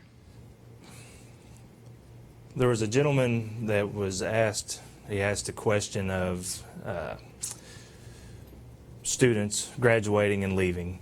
Since I've been mayor, I have seen a trend of them getting their degrees, professional degrees, doctors, attorneys, and that type of such of career path, that they're slowly trickling back home. They've tried the big city living, and they really didn't like it. They like coming back home. Now, with that said, they open up a law firm office, on the corner. They're going to have to wear many hats. They may be the county attorney and also a city, or a school attorney of some sort, So it's not necessarily going to be able just to, have all your eggs in one basket, so to speak. What makes me hopeful for Salem is the growth. I'd like to see, hope that this discussion, this meeting, this study will create new discussion to see where federal monies can be channeled towards, like Roberto mentioned, how they can allocate that towards, different communities. What about you, Ellen? What gives you the most hope for the future? Well, I think we feel like we've gotten a lot of the big things in place. We have strong regional health care on both ends of the spectrum, from birth to aging, and tools in place. So not long ago, we were below the threshold for USDA rural development programs, and we're able to take advantage of putting together a couple of revolving loan pools with intermediary relending funds. So we have $2 million in revolving loan pools there. We were also able to tap into the U.S. Department of Treasury's State Small Business Credit Initiative in 2011 and get a $9.7 million 38 municipality revolving loan pool set up. So we're giving those tools available to people who are willing to invest in our community, and then we're giving them reasons to invest. And so we're seeing that happen now. So I'm encouraged by the local residents that are stepping forward and investing in new businesses, as well as the existing businesses that are investing in expansions. So I mean, certainly there are boogeymen out there that could derail all of these things going, but right now I'm really most hopeful by the momentum that we have and riding that through. I'm hopeful because I'm seeing people that haven't necessarily been active in the community come forward and say, what can I do to help, in whatever capacity it is. I'm seeing increased reinvestment in the community, see some local people buy some buildings, start businesses in there, for the sole intention of helping the community, not necessarily getting rich off their business, but knowing it's a need in the community. I've seen a swing in active elected officials focusing on rural Kansas, rural America. I see it from the federal level and in the state level. I think folks are realizing that a lot really goes on there, a lot more than they think. And, I can't believe the number of people in this room that want to know about rural America. That's really surprising and encouraging. So that gives me hope too. That's great.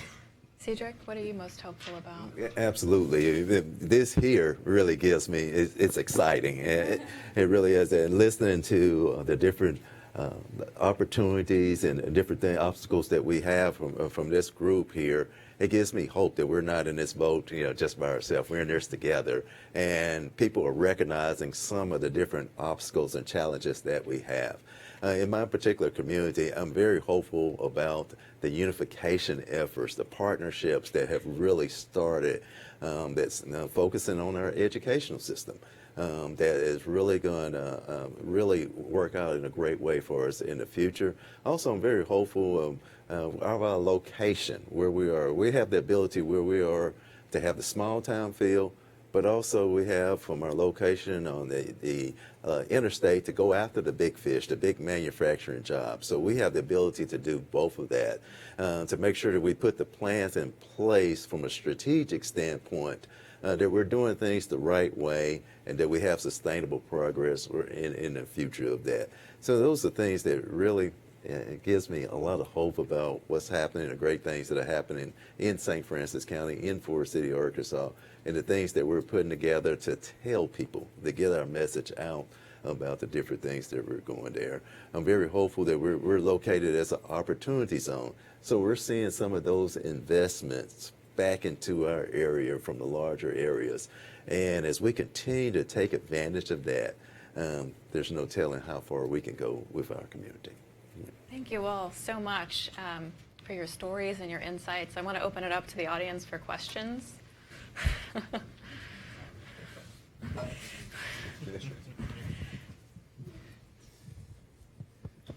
Test.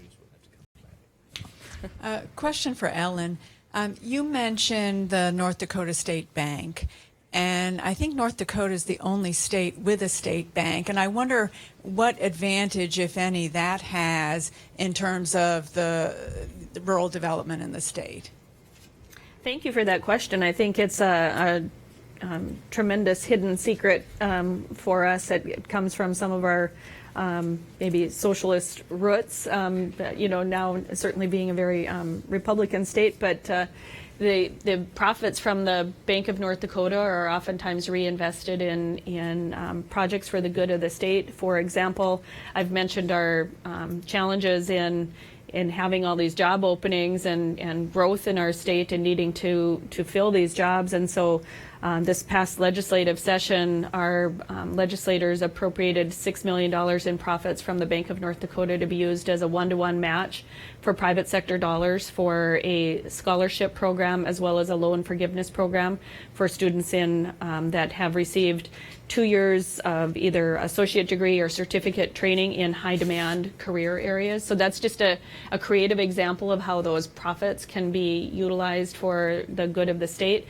But then in particular, they have some great entrepreneurial loan programs in this interest rate buy down program. They provide a 65% match to buy down the interest rate for new and expanding businesses, and then the local community has a match rate. So I shouldn't say it's always 65%. We have the highest match of 35% as one of the growing communities in the state, and then those that would be in the most rural of rural areas would have a lower match rate, and so it allows that lead lender or that independent community bank to say yes to a lot more projects because of programs like that.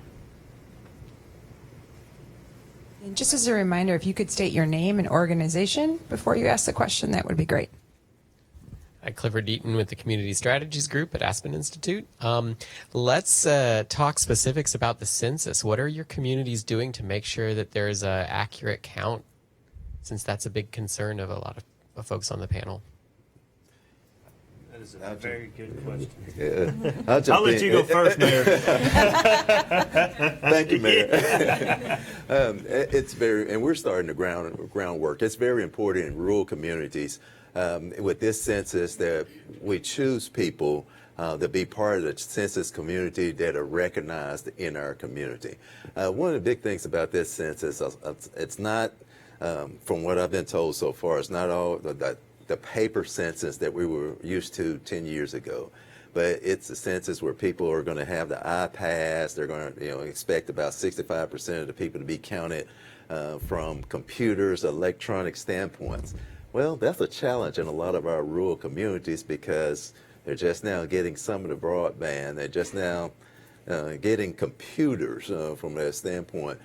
So we need recognized people that people build trust in to say, hey, this is important. You need to be counted. So from a leadership standpoint, we're choosing people that are recognized in our community, whether that's the faith-based, your business leaders, explaining to that leadership how important this census is to your congregation, to the people you serve in your community, and getting that buy-in and using that to really get people to trust how now. And with I've really talked to my department heads to when it comes to counting this from the census, it's going to be all hands on deck. You know, from our library to our water department to our public works, everybody is going to be talking about this is how in your county. When you go to pay your water bill, you're going to have access of how to complete the census from that standpoint there.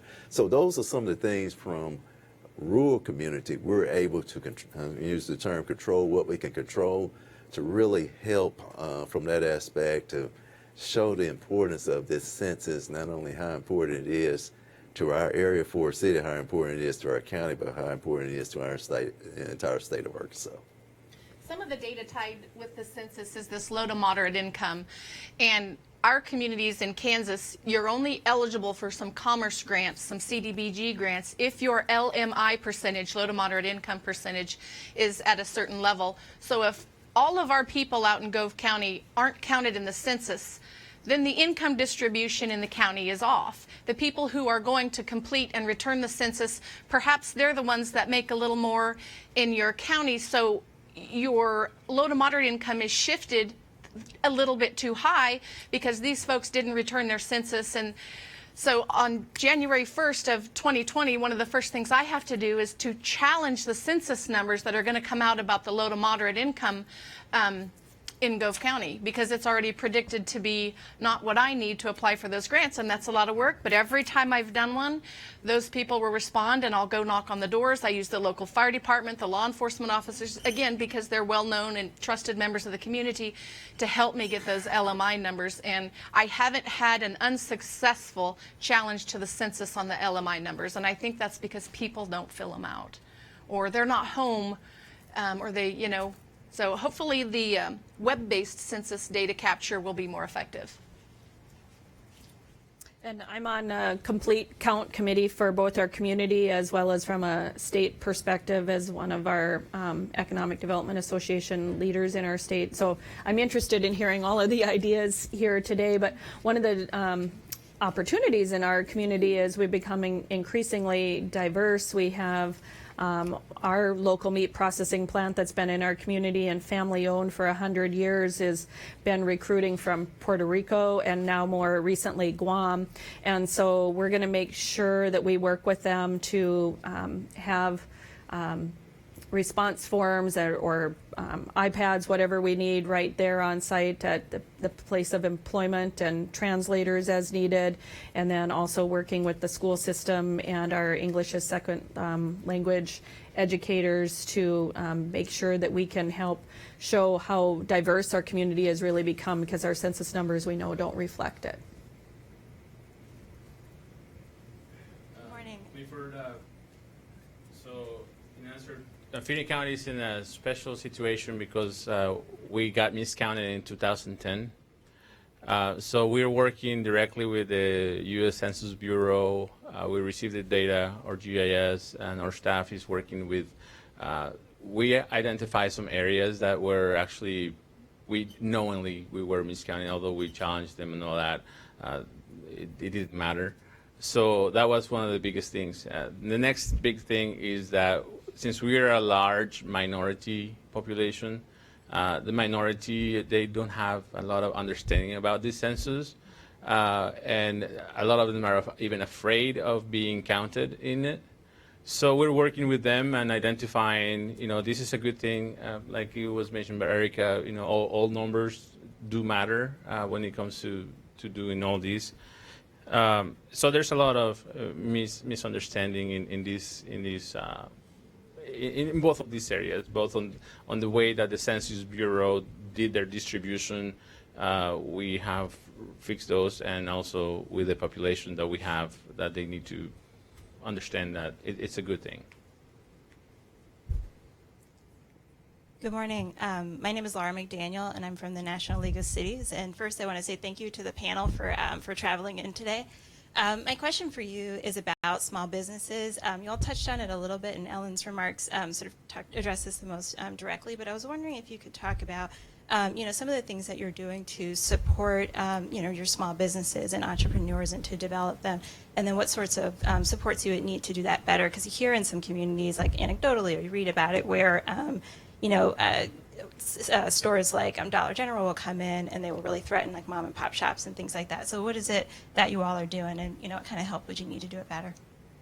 The biggest thing that we did is quit looking at what we could attract from the outside and focus on what was already within our community, and then fostering that entrepreneurship. And so SBA programs are very helpful. For example, the SBA match that makes our small business development centers available. I think we have about 8 across the state, and we're constantly in there encouraging our state legislators and then our North Dakota Department of Commerce to provide that dollar for dollar match needed to harness all of those federal dollars, and in combination with local investment.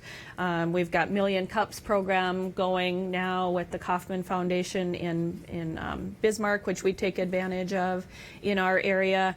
And then one of our other committees that we have that came out of our strategic plan is called our Economic Opportunity and Prosperity Committee.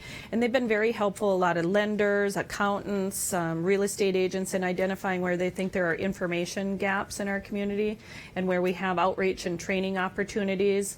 So we've had a Google Get Your Business Online workshop, or social media marketing for small businesses, where it's just small businesses sharing their best practices with one another, but we put together the sponsorship and the forum to bring 100 small business owners together at a time to share ideas. We do an annual downtown tour of buildings and spaces that are available for sale and rent, and talk about what could be, and then showcase a lot of the recent progress and projects that are in the pipeline that people might not be aware of. So I think it's just constant communication and outreach, but we need to do even more on the alliance of businesses working together. Ms. Daniels, to answer your question, Garden City, what we're doing, we have the Department of Commerce, and we also have a group called Downtown Vision, who works with the small retailers and the mom and pop shops and all that. And we have also identified that these large retail big boxes, they, although, a lot of that goes there, but these small shops are still progressing. We have an example with that Carniceria in Garden City that it's always full. So we don't have that big of a problem. So I think that there may be some misconception of, oh my God, there's this big retail store coming in and it's going to take away our businesses. Well, competition is good. We got to understand that. So it's a good thing. On the other thing, also, we have implemented different zoning regulations. Like, for example, in Garden City, we did away with the parking requirements to allow for some of these shops to go in. We also allow mobile vendors in some areas where they are the starters for restaurants, and they're trying to get their feet up.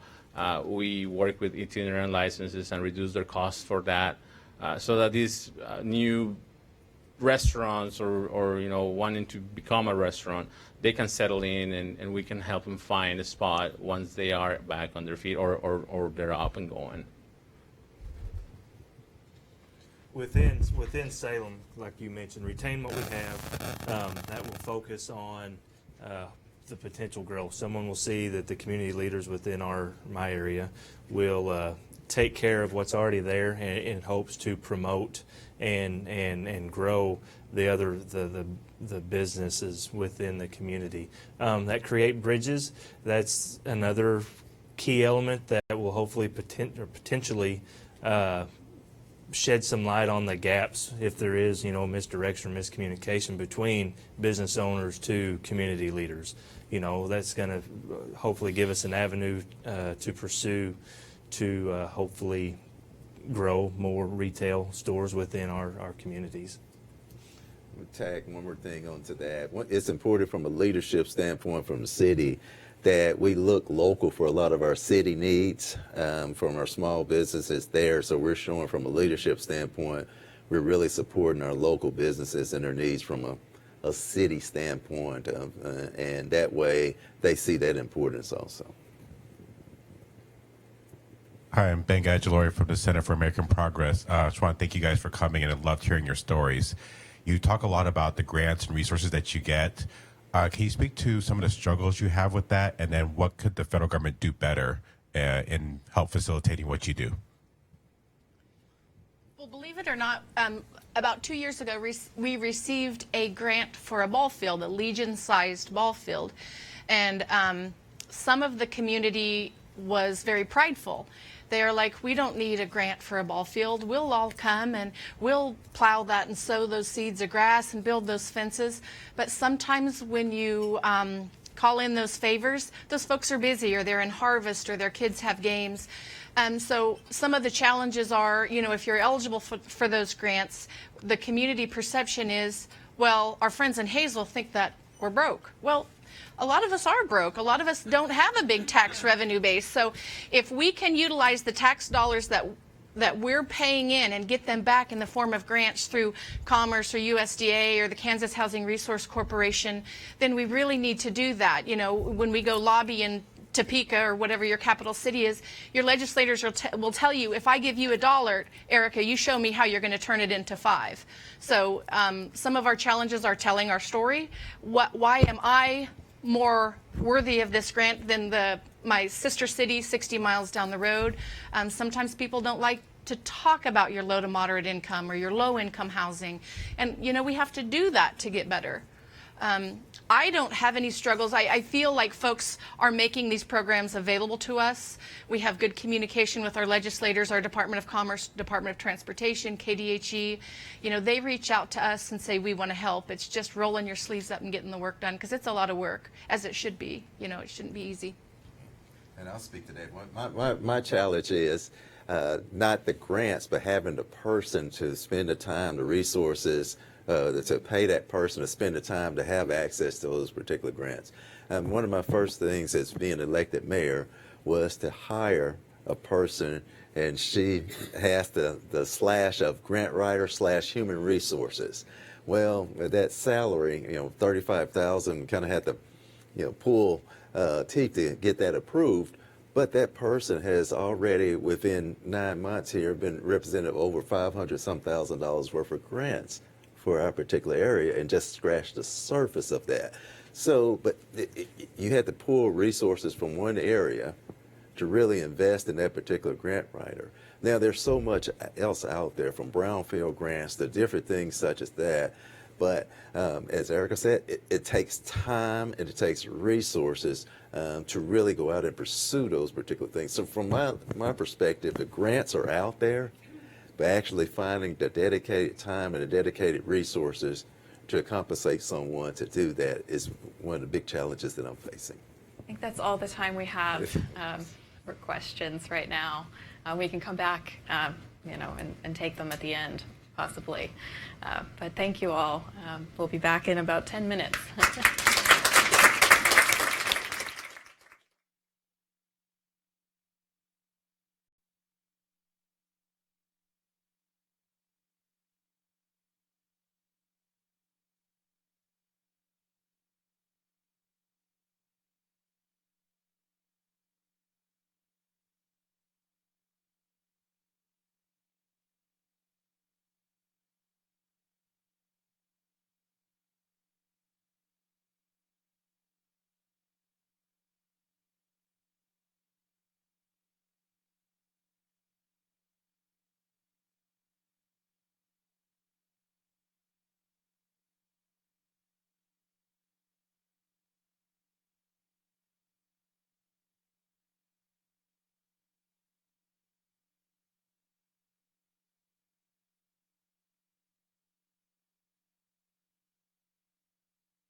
sudden, they're seeing the rough of ages, Jacob's ladder hanging down there saying, "Oh, geez. We better do something." So, I think this is an alternate universe. I know. It's weird. I love the thing that Erica was saying about, like, we don't talk about it.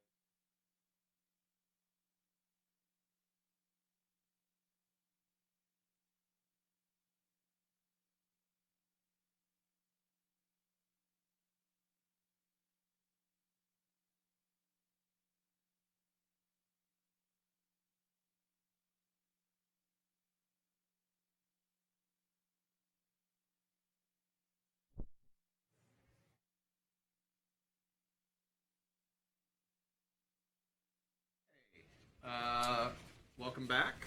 I hope you enjoyed that discussion. Those people are all they're here right there. You guys, that's a fascinating discussion, and I think it's good to bring that conversation to Washington D.C. We don't have it enough here. But now that you've heard what we saw in the numbers and in the findings, and you've heard from actually what people think in rural America, so we're not making everything up. We have up here with us Dee Davis from the Center for Rural Strategies, and Matt Chase from the National Association of Counties. And we just want to have a little conversation. Dee knows rural America, Matt knows counties. Just to start off, turn to Dee, just overall impressions, what you think of the report, what you think of what you've seen and heard here today. Well, today's been great. And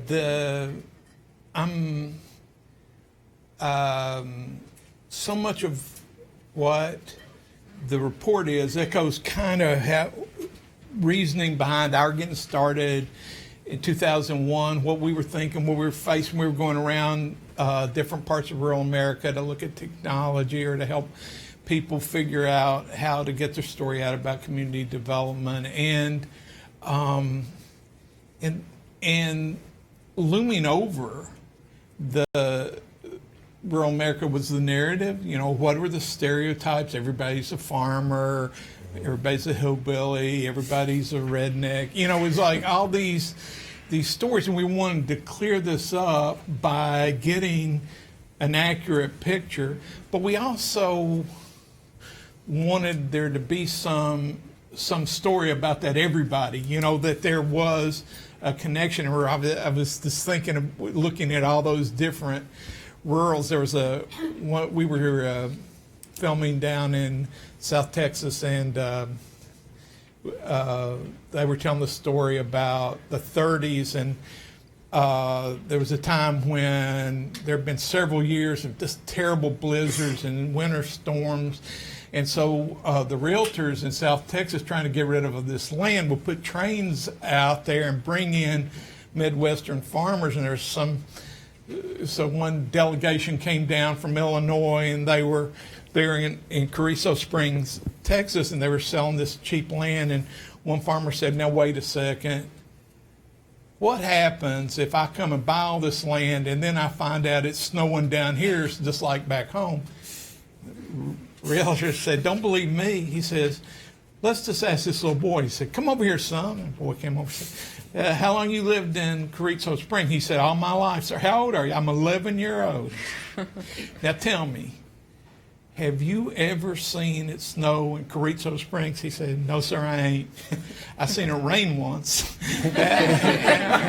So in a way, there's all these vitally different rural communities, but what keeps them together? What keeps us together? How do we begin to bind together a narrative? And if you heard these folks up here a while ago, they were really united by same kind of challenges, everything from lack of connectivity to cleaning up toxics to worried about critical mass, and yet the aspirations that made them hopeful about their communities were also very similar, in the sense that you find a place for people, you connect to people around the country, that you play a role, some service. So I was inspired.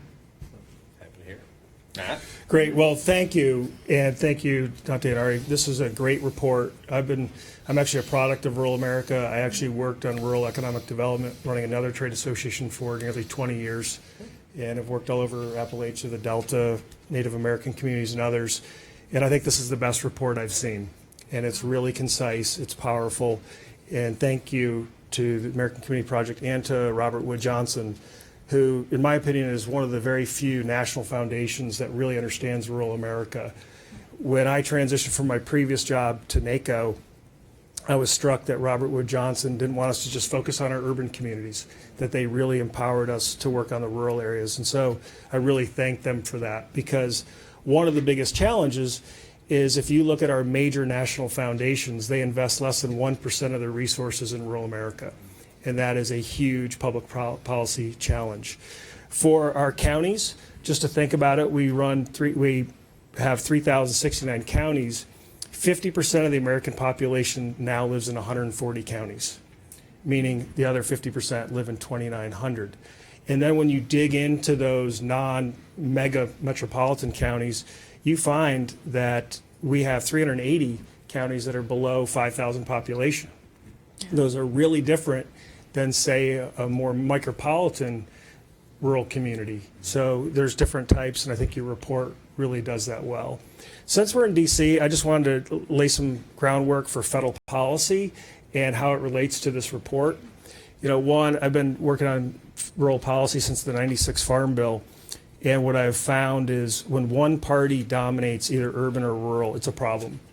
We used to have a lot more partnerships in rural policy when we had rural Democrats. When rural Democrats went away, particularly in the House, we really started to lose ground. In this town, rural policy equals ag policy, and that has been a challenge forever. We have been trying for over 20 years to get the rural development title to be a signature title in the Farm Bill. It is absolutely an afterthought. Very few of the elected officials even touch that title. It's primarily staff-driven. And it also reflects one of the disadvantages that rural communities have in federal policy. Urban areas tend to get grants. They tend to get cash. Rural areas get transfer payments that go to individuals, and they get loans and loan guarantees. They also are at a huge disadvantage because most federal programs now require significant match, and they require these performance metrics that just don't fit in rural communities, the scale. I think your report really shows that you can't have one rural policy. The other thing with rural America, besides the transfer payments, which sustains life but doesn't allow it to prosper, is really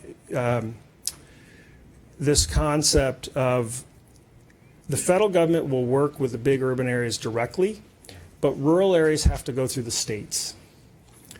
And so almost all of the rural investments flow through the state government, which then gets to determine where that money flows. USDA Rural Development is the one exception, but again, that is primarily a bank. That's loans and loan guarantees. So I think there's a lot of opportunity that this report gives us to go to the White House, the agencies, to other public policymakers and say, there's not just one rural America, just like there isn't one urban America. And so we're excited, and I think one of the things that we really got to focus on in rural is how do we build scale, how do we build new business models. The cooperative model has historically worked because you have limited purchasing power, but you have owners who are really invested. And one of the things I'm really worried about is folks in rural America really no longer owning the land and some of the assets. If you look at the ag community, for example, there's more and more absentee ownership. When you look at natural resource extraction, there's more and more global or national companies that come in, purchase the land, and the locals really don't have a lot of say. And then the wealth is trickling out, or actually not trickling, it's flowing out of these communities. So this report really, I think, gives us a lot of jumping off points to have serious conversations, from the census to broadband to wealth creation and wealth retention. So just great job. Thank you. Very well. Oh, yeah, sure. Dee, what worries you going forward?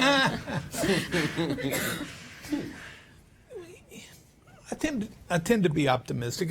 I think that look, there's a lot of rural kids living in poverty. When we would go around early on and ask folks in rural communities what they said, they would always say, well, I'm not worried about myself. I'm worried about the kids. What's going to happen with our kids? You know, are they going to have a place? Will they be able to stay here? Where will they have to go? I think that that's a kind of concern that connects us all. You know, what is going to happen for those kids? Are they going to have opportunity? And I think in some ways that gives us a chance to focus a little bit on where we go and how we imagine what's next. I'm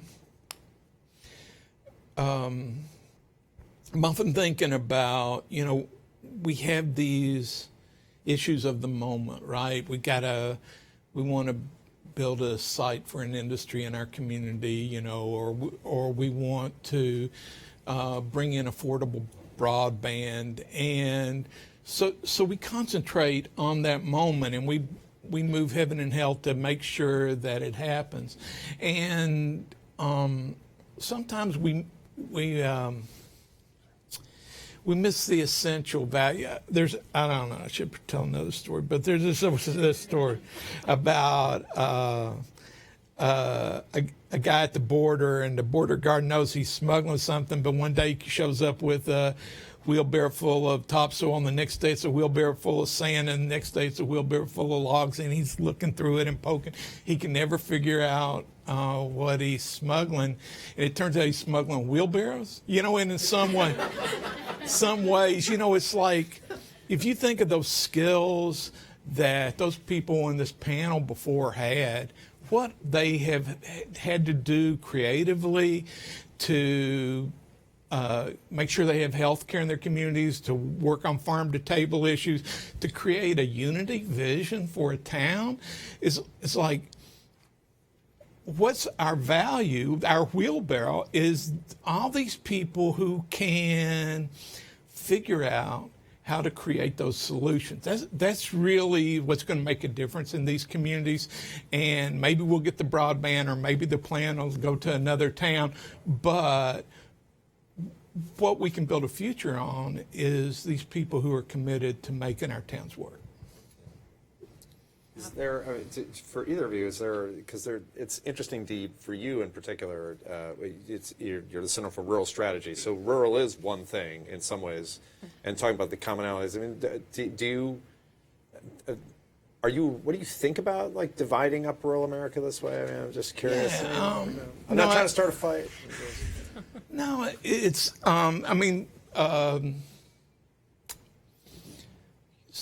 so when we got started, we would talk to people in rural communities. You ask them kind of we would observe two things. One was people would say, you know, God, I'm volunteering for the school board. I'm coaching Little League. People were just putting all this effort out all the time. It's like, and why does Sisseton get everything? And, you know, are we not working hard enough? It was always the problem is in us, never concerned about, well, what's the policy? Where's the connection? And the other thing that they would say is the media always gets it wrong. You know, whenever they come in, they misunderstand us. So I think in lots of ways that we thought and still think that, you know, people in Detroit and people in Houston know if they have a problem with housing, that urban housing is an issue and they can come together and they can both benefit. Well, outside of agriculture, there's not that much of a rural development narrative that helps everybody. Maybe now a little bit of rural broadband, maybe some rural health. But how do you begin to have people pull on the same rope and understand they're connected, and not just connected to other rural places, but that if they do better, the cities do better too. Yes. And so that's one thing. And then the other thing, and I was intrigued by the panel before talking about how they were seizing the media to get their own story out rather than waiting for somebody else. Because I think that's encouraging too, is to begin how you tell your own story and how you then get that story to an audience that matters. I'm just curious, I mean, you know this territory so well. Were there things in this report that surprised you, or and even among the panelists today? I love, I live in Appalachia, which I think you say is a working class community. We were thinking it's like people who used to have a work community. But yeah, that's, I mean, I thought that it was interesting to see the nomenclature, and it was interesting to see how much similarity there was. Even the LDS community wasn't living in that high cotton, right? They were, and health coverage, diversity. I was inspired. This is the first report that I've seen in a long time that really points out to how diverse rural is and in different ways. And so I was interested to see it in that way. So, I didn't know everything in the report, so I learned some stuff. Well, I think what Dee said about vision is really important. In the previous panel, obviously you picked leaders who had tremendous vision, and politics locally in a rural community is personal because there's so many folks, and these are your neighbors, your friends, your family. So the ability to lead in these rural communities is obviously a challenge. I think with the report, well, you divide up the rural communities into certain classes. I think you also do a good job of saying there's a lot of commonalities. And I think one of the things that we observe is this urban-rural dynamic is global. It's not just in the United States. It's in every developing nation. Every country that's developed or is developing is struggling with this. We've been facing it since the country was founded. If you go back to George Washington's time, he was worried about the urban-rural divide. And so it's not new. I think what we really need to be focusing on are the assets of rural. And I always tell our urban colleagues, if you like food, fiber, or fuel, you should invest in rural America. And as you watch these big urban areas mature and grow, what's their number one concern besides some of the climate issues? It's water, right? So rural has there's a lot of interconnectedness with all of these communities. The other thing we see is poverty's poverty, and economic opportunity is economic opportunity. What we see as much challenges in urban and suburban as rural. In fact, there's more people living in poverty now in suburban America than urban America. Yeah. And that's, as urban areas develop, people are being pushed out to the ex-urban areas and the suburban areas. So we really want to figure out how can you grow all these economies by being interconnected. Yeah. And rural has a ton of assets that we can leverage as a country. I mean, you deal with constituents all the time, though, constituent members in this. Is it a tough sell? I mean, do they segregate themselves into like, we're an urban county, they're a rural county? Is it, I mean, what's it like? Yeah, we do. I mean, we have our large urban county caucus, we have our rural caucus, but talking about the census, we just launched a joint rural urban task force on the census. Yeah. An undercount is an undercount. Right. And when you look at the census, folks brought up that this is going to be the first online kind of digital census. The other concern we've had, and we've raised it with the White House and others, is they also don't deliver the notices to P.O. boxes. A lot of rural communities, you get your mail at a P.O. box. So you won't get the form that tells you to go online to fill out the census. You are going to be relying on a door knocker. Yeah. Well, some of these communities and houses are pretty hard to find, and you might take a risk actually going up and knocking on the door and saying, I'm from the federal government and here's a form. So those are the realities that we face. So rather than just do a rural outreach or an urban, we actually are bringing urban and rural together and saying, this should not be a partisan exercise. I've been around the census for a long time. this is the most partisan census probably since the Clinton era over the sampling fight, which in that case was the urban areas trying to sample for over representation, and now you've got the flip side. So it's highly political, and the stakes are high. Our view is this was in the U.S. Constitution. We should all be working on this together, not just counting rural versus suburban versus urban. Our folks, I think, are pretty optimistic. They have a ton of challenges. Counties, people forget, are really a social safety net provider. Yeah. The vast majority of our services are mandated under federal and state law. A typical county may have 1 to 5% of their budget as discretionary funds.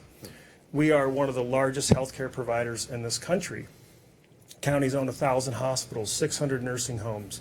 Our county jails have become the largest behavioral health facilities in the country. We are primarily dealing with behavioral health issues, whether mental health or substance abuse are co-occurring. Because communities don't have health care or you don't have health insurance or provider, you end up getting arrested and going to the jail for your health care. Right. So we're dealing a lot with those folks who are lacking opportunity. Going back to Dee's point, one of our proudest initiatives is actually 0 to 3 early childhood education. That J.B. Pritzker, the governor of Illinois, before he became governor, has invested a lot of money in research on brain development. And we can now prove through science that if you have trauma in 0 to 3, you can pretty much play out your life. It's called ACEs, Adverse Childhood Experiences. And so we've been working a lot on this because there's no infrastructure for 0 to 3. Nobody wants to take care of kids in diapers. It's expensive, there's a lot of regulation. So pre-Head Start and Head Start start after 3 years old. Well, if you have trauma 0 to 3, your likelihood of being in the juvenile justice system or later in adult criminal justice system skyrockets. And so we spend so much energy and money on the back end dealing with lack of opportunity that we're saying, let's do more on early childhood. Let's do more on visioning. Let's use our assets, our libraries, our parks and rec. And just we're spending so much money on the back end with the consequences. And I'll just say something, kind of a little riff on something that Matt said. The strategies that wealth creators are often using now is about creating density. That's the assumption, right? It's not just in this country. It's worldwide, right? We got to move people out of rural areas, and so we've been into cities, and it's like, I don't know how that's working for Pakistan and Kenya, but where these somewhat sustainable rural communities persisted for thousands of years. Now we're moving people into cities to get them jobs, and on paper, right, it seems to work, but these density strategies are not about creating wealth. There's 8 or 9 cities in the country where all the patents are going. The rest of it is it's like service industry, right? We're walking each other's dogs and doing each other's nails, and we're assuming that that's going to hold. But the technology is going to, in the way that technology's change mining jobs and logging jobs and farming jobs. It's getting ready to change engineering jobs and teaching jobs and healthcare jobs. And so as people become untethered, where are they going to live? There was a Harris poll done recently that said 46% of Americans said they'd live in rural America if they could afford it. There is a reason to keep these communities together, to develop these skills, to make connections with urban life that's sustaining and forward-looking. And I think that oftentimes we sell ourselves short and we think we've got to get on this boat right now, and we've got to be just like these bigger places. But we need a Starbucks. Yeah, we kind of lose. Sometimes we lose sense of what we've got going for us. One of the things in your report that I really was pleased to put in there was the community college piece. And I think going to what Dee's saying, we actually have a new partnership with Walmart that's pretty interesting, and they did a very similar study to yours, a little different angle around the future of work. And I think it's really important that rural communities invest in the community colleges, technical schools, apprenticeships. And why Walmart is getting into it is they're changing as a company, right? They're the largest employer in the United States, one of the largest providers of cheap goods in rural America, whether it's groceries or other things. And basically what they're saying is they're now a technology company, that they aren't viewing themselves as a bricks and mortar retail shop. They are going to be a technology company. And so from a county perspective, we have these 30-year bonds on water and sewer and interchange for transportation upgrades and maybe TIF districts for tax exemptions or tax breaks. We've made these 30-year investments in a business that's changing in weeks and months. And so also look at who Walmart employs, often lower wage, some disability, folks with benefits hopefully, but as Walmart transitions to a technology company, they're going to have a totally different workforce. Yeah. They're going to have coders, they're going to have logistics experts, they're going to be just-in-time delivery. And so things like railroads and really intermodal facilities, those skill sets will become key. And those require welders and electricians and computer experts, very different skill set. And that's just one example. We're seeing ag is very sophisticated, natural resource extraction, incredibly sophisticated.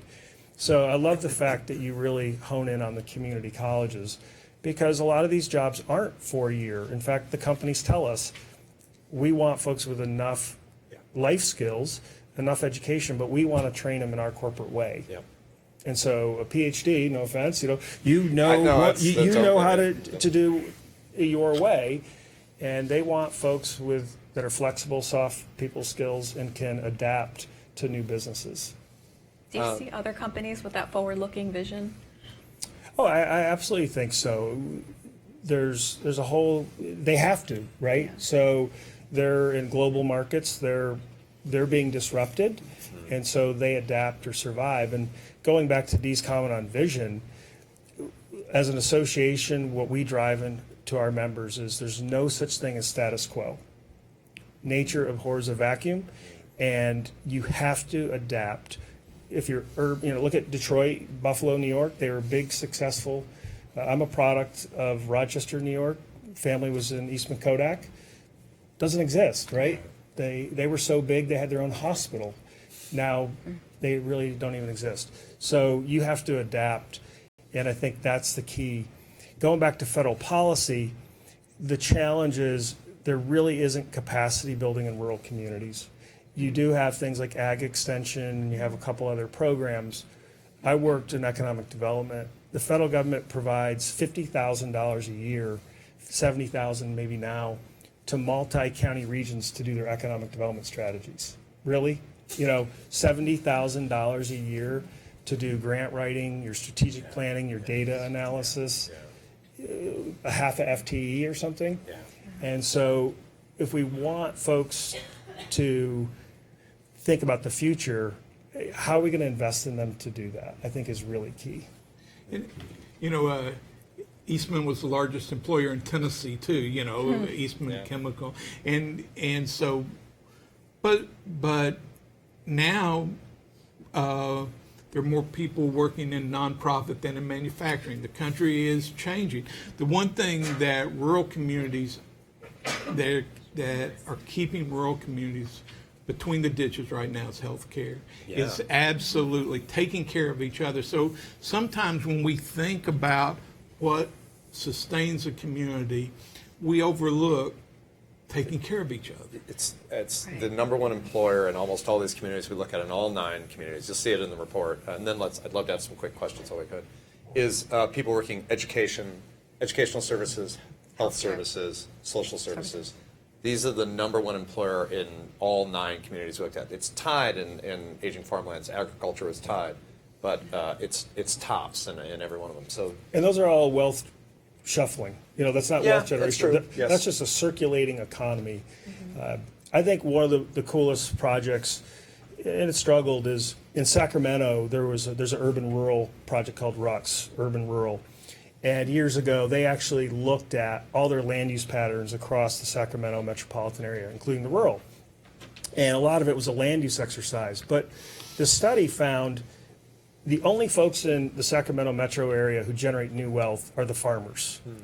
The almond farmers who are shipping overseas to China and Asia. They have like a 6-week window where they make most of their money. And their point was, as we look at our housing patterns, particularly as it grew out into the rural areas, their point was we can't harm the export ag lands. Right. Because otherwise we have state employees, we have lawyers, lobbyists, and others, and all we're doing is circulating wealth. Yeah. And then they looked at which land should they use for local consumption, for farm to table type of work. But they said, let's not take our export land out of it and transition it to local food systems. And then they also help their farmers figure out, as you develop your local food system, which are the entities that can actually generate the most money. Folks were thinking, let's sell to schools and nursing homes, like large. Well, they have a fixed budget, and so they'd say to a farmer, I've got $100,000, how much will you give me? Versus if you sell it at a farmer's market or somewhere else, someone will pay $4 for an apple. Yes, absolutely. And so really being sophisticated about... It's the right apple. Well, I paid $3 for a peach last week. That was See? like, I'm See? So we have a little time for questions. If anybody has questions, these two guys know a lot. So. Or a little. A lot. About a lot. A lot. A little about a lot. Thank you very much, Dee and Matt. I have a question as it relates to the hospitals. Could you speak a little bit to clinics and hospitals and how that works and what you've seen? And I'm Vonetta from Rasmussen Foundation. Yeah, I would say, one of the biggest issues facing rural America is healthcare and the closure of rural hospitals. And we are seeing all sorts of efforts on hospitals for new business models. We also are seeing, in our case, counties that maybe have sold their hospital or privatized it and wish they hadn't. We particularly are seeing that in long-term care and nursing homes. And so, like in our case, if you've ever heard the term the poorhouse, that actually comes from the county nursing home. So counties were the ones that had to build these farms or these facilities for indigent elderly. And they're really hard to operate. The reimbursement rates are really pathetic. Your costs are really high. The scale's challenging. And a lot of counties have privatized them. And a lot of them regret it because the care goes down. It's profit driven. Our mission was more nonprofit. But these rural counties in particular couldn't afford $8 to $20 million a year in general property tax revenue to subsidize what wasn't being covered by federal reimbursements. In our case, when we provide health care, either in our hospitals or clinics, we are typically dealing with indigent or uninsured, right? So if you have private insurance, you're probably going to the private hospital. And so this is one of our top focus areas because you lose industry if you don't have health care. We are also looking at different telemedicine options. We're actually starting a conversation with the VA, for example, around veterans who really don't have access to care and see once that infrastructure is built, can we use it for the general population? But it's one of our core areas. And again, our primary care facilities now are becoming our jails. I can't overstate the cost that we face. We had one inmate in North Carolina the other day who has Hep C and HIV. Is costing the county $800,000 in medication and medical treatment, a rural county. And so with the opioid crisis, if you have Hep C and you're in our jail, you're costing us about $90,000 for a 12-week stint of medication. Think about how much that's costing these communities. These are taxpayers, and that's money we can't put into after-school programs or early childhood development or transportation infrastructure, and we're required by law to do it. And it's not that we mind doing it, it's just we weren't built to do that. Just the other quick thing I'll say is if you can retain healthcare in your community, in the long run, it's kind of like getting a satellite auto plant or something. It changes everything in terms of those numbers. And when we lose, and we're losing a lot, particularly where they didn't expand Medicare, we're seeing communities facing kind of existential crisis when they lose their healthcare system. So yeah, it's a critical issue, and we don't talk about it enough because we don't think of it as the economic engine. We think of it as the enhancement of life, and I think that there we make a mistake. Yeah, and one of the key challenges that we have in healthcare and rural is actually getting professionals. So one, it's the economics of running these facilities, but two, getting the talent to want to be there. And we have whole almost states like Iowa, for example, has very few psychiatrists, for example. So there's really no behavioral health infrastructure. We think about cardiologists and radiologists and that kind of stuff, but we're missing a lot of the other specialties in these communities. And we're scrambling to figure out partnerships. And I think you have to have partnerships to make it work. I will say something we saw on the road too. Like, telemedicine is always held up as an example of something that can really help in rural America. And I think it can, obviously, if you don't have physicians. But I mean, we saw them. We're out. The one thing that's interesting about rural America is it's one of the places where the relationship between the doctor and the patient still exists. Right. People still know their doctor and they know him personally. So when you replace it with telemedicine, even though they're kind of the best candidates to try telemedicine, they're also some of the places where it's the least comfortable fit, because it's the most abrupt change for them. Because for me, I have a doctor, but I very rarely see this person. For them, it's somebody they know, and to have them go in there, you're going to talk to somebody you've never seen before. So going back to Robert Wood Johnson and the county health rankings is a great example of getting these communities to look at their data. And one of the ironies of rural America is we produce all this food, but yet we've lost the processing facilities. So the food that's grown in rural doesn't get processed or stay there. Yeah. And so some of the biggest food deserts are actually in ag communities. Yeah. And the obesity rates, the drug use, there's so many things that are contributing to the cost of healthcare in these rural communities that we can't just focus on the providers. We also have to get people healthier throughout their life and get them mobile, get them walking and that kind of stuff. And it goes back to the schools, making sure these kids have opportunities to go out and play. Some of our communities, like in North Dakota that had the oil boom, I had county commissioners telling me they were having curfews because of kind of some of the workers were a little rough and enjoying the evenings, and they went from a very walkable community where kids took their bikes to work and played until all hours of the evening to having curfews, and that was something new for them. Right. And so there's just a lot of dynamics happening in these communities. Any more questions?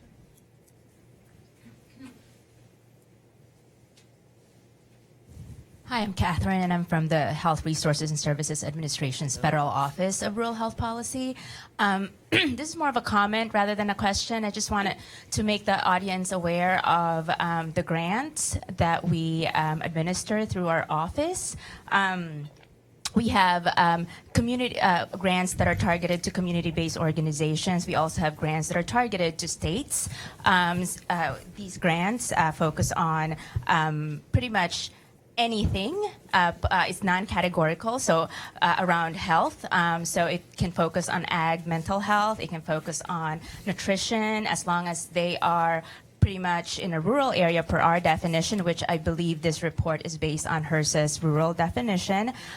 They are either a nonprofit entity or a public entity, and also if they can partner with at least 2 other organizations. Those 2 other organizations does not have to meet eligibility requirements, meaning they don't have to be rural, they could be a university, an urban area, etc. So our grants also focus on capacity building, so network infrastructure, needs assessment planning. We also have grants around telehealth. We have a whole division that administers telehealth programs.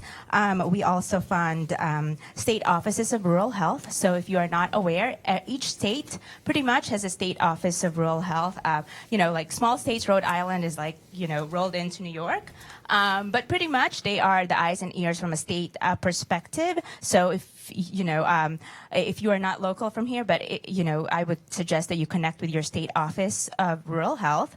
And also, there is a one-stop shop for anything rural called the Rural Health Innovation Hub.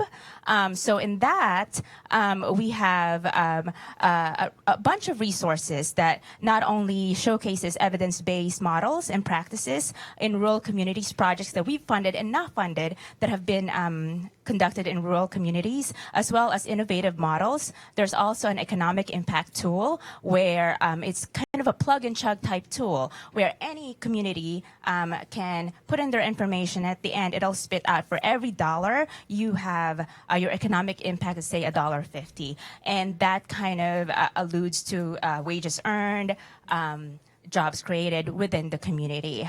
We also have a sustainability tool there. One of the focuses of our programs and emphasis is sustainability. Our grants are meant to be seed money for communities, and so this resource kind of helps any community, rural community, to kind of see what facets of their program can be sustained as far as profitability, return on investment, etc.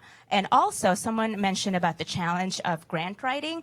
The Rural Health Innovation Hub has information specialists on call. So if you are, struggling to find, capacity for someone to do research, you just call them, and licensed information specialists, like Master Certified, will provide you more than you need as far as information goes that you can put on your application and all that stuff. So anyway, that's a handful of information, but I just want to make sure the audience is aware of all that resources.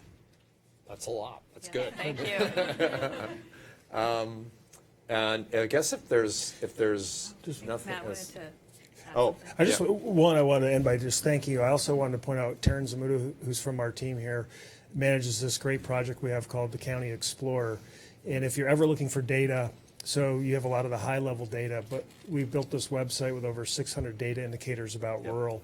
And it really is a great tool for policymakers, elected officials, practitioners to think about their communities. Yeah.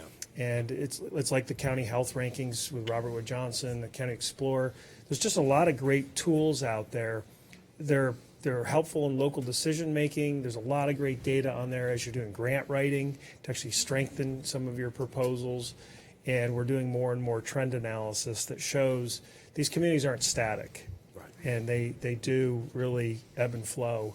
So thank you again. It was just a great panel, or a great report. Thank you. Any last question? One more question? One more question? Hi, Shay McNeil from National 4-H Council.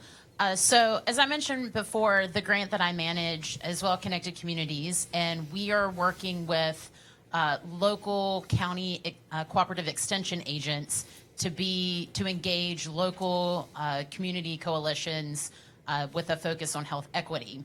So one of the things that we are focused on is making the shift from, because extension agents tend to be focused on programs. They deliver, you go to your ag agent for pest recertification. And so helping our county agents make that shift from being more programmatic focused to policy focused. We've talked a lot about how anything from little p policy changes to big policy, on the federal level can have a huge impact.